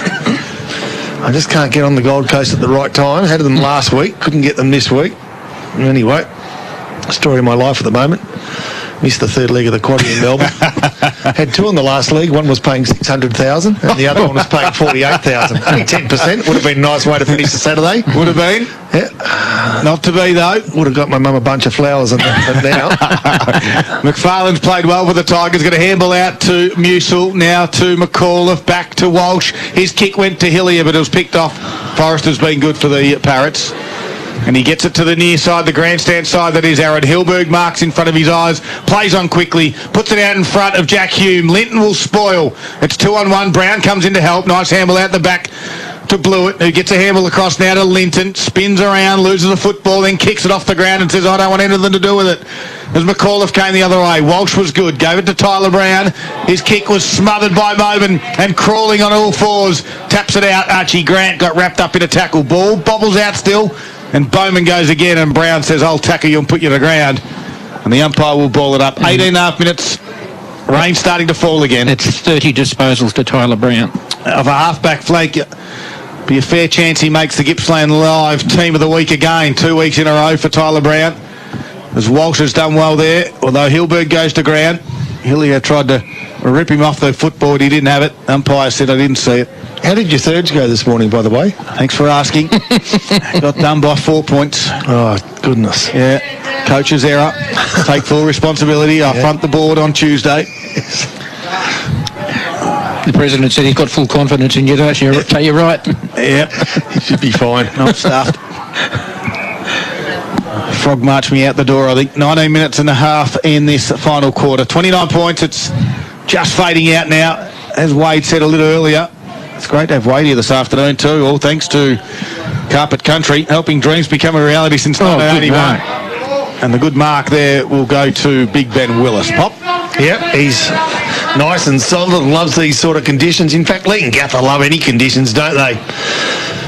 A sort of side that you've got to respect because they've earned it over a long period of time. And whereas Maffra may have fallen a clog or two in the last couple of years, Leongatha haven't gone anywhere. They're still the benchmark side of the competition. Heppel was one of the benchmark players in the competition. Look at that. And the pinpoint perfect pass finds his teammate right in front of the offensive 50. And that player is Jack Hume again. Class prevails, doesn't it? Yeah, it does. Going forward, being able to hit that target like that. Maul haven't done that all day. Yep. 45-degree angle. He'll kick from 45 metres. 20 minutes gone, final quarter. Leongatha lead by 29 points. If he misses, it's 5 goals even. Lovely kick. Off the boot, looks beautiful. Oh, I'll tell you what, it's come back lovely. He's happy with it. Why shouldn't he be? Good work, Jack Hume. The Parrots extend their lead to better than 5 goals. Just over 20 minutes gone. Yeah, it was Ben Willis, I guess, took that mark. How many of them has he taken over the years? Backing back into the pack, take the overhead mark. Off to Heppel, goal. And that takes it out to a 35-point lead to Leongatha at the 21-minute mark of the final quarter. On the Harvey Norman computer scoreboard, we've got the Parrots on 7:13.55, Maul on 2:8.20. Don't forget, after the game, all the post-game action will update all the scores around Gippsland and the Valley, get you up to speed with what's happening. And, of course, the interviews out of the rooms as well. Our Gippsland Isuzu Ute Player of the Day. We'll get our Zambrero Goal of the Day awarded as well as Leongatha go forward again. The boys will start thinking about who their best player will be. Jacobson across half-back quickly had to get boot the ball. Cody McDonald could have marked. Noblet's been okay today for the Tigers. Wins it. Goes inside forward 50. Gets to the back. McDonald couldn't mark. Comes to ground level. Westerway's there. Gathers it nicely. Handed across to a teammate in Nash. And he's got a runner out wide. And it's Mason McGannon. Wins it out there. Gives it to and Marriott. Puts him under the pump as Jacobson threw him to ground. But somehow, I don't know how Marriott got back to Mason McGannon by hand. And they get the footy to half forward now as they give away a free kick, though, the Parrots. And it's going to go to the Tigers out there at half-back. It's Taylor Wetherill. So just slowing things up for the Tigers. A couple of contenders, some names, Poppy, for the Gippsland Isuzu Player of the Day. Yeah, pretty tough to pick out one. I've liked the way Marriott plays. Hume's been good. Cameron Stone, I thought, has been pretty good. Pelicans. I really like Pelicano's game again. But, you know, it's one of these games all played well. They've just played their part. So it's going to be hard to pick 2 or 3 players out as contenders. But I thought Ned Hanley's done well for his first game of football as well. Heppel's been good. I'm sure Paul Carter's stats will tell us how those midfielders have gone for the Parrots. A couple of players from Morwell, don't forget, have been playing well. I thought Boyd Bailey and Tyler Hillier. Yeah, Tyler Brown. was always very good. 30 touches half-back for Tyler Brown as well. It'll be interesting who will be our Gippsland Isuzu Player of the Day. As Musil got a hand on it over the back. This guy's been good too, Bowman. He gets boot the ball. Turton swings around onto that left foot. Puts it towards half forward. Here's Pelicano. Bounces over his head. McDonald does a double hand tap towards Gallier. Got a handball to Carlson. His handball is over the top. Trying to find a teammate there is Grant crashed his way through a couple of times. Coming in the other direction was Brown. Nice little squeezing handball on that occasion out. And then he was wrapped up in a tackle. Got a final score here from Liz Kilty. Moe 8-20-68, Bairnsdale 4-4-28. There we go. So there's another little dust on the wing here. Moe getting the job done again as Willis taps it down. Hanley was back. Tunnel ball from Brown, and then Hanley had it again, and Brown put a tackle on him. Ball up. 23 and a half minutes gone. Leongatha's got this one. They remain undefeated after 5 rounds of footy. That's 35 points in favour of the Parrots.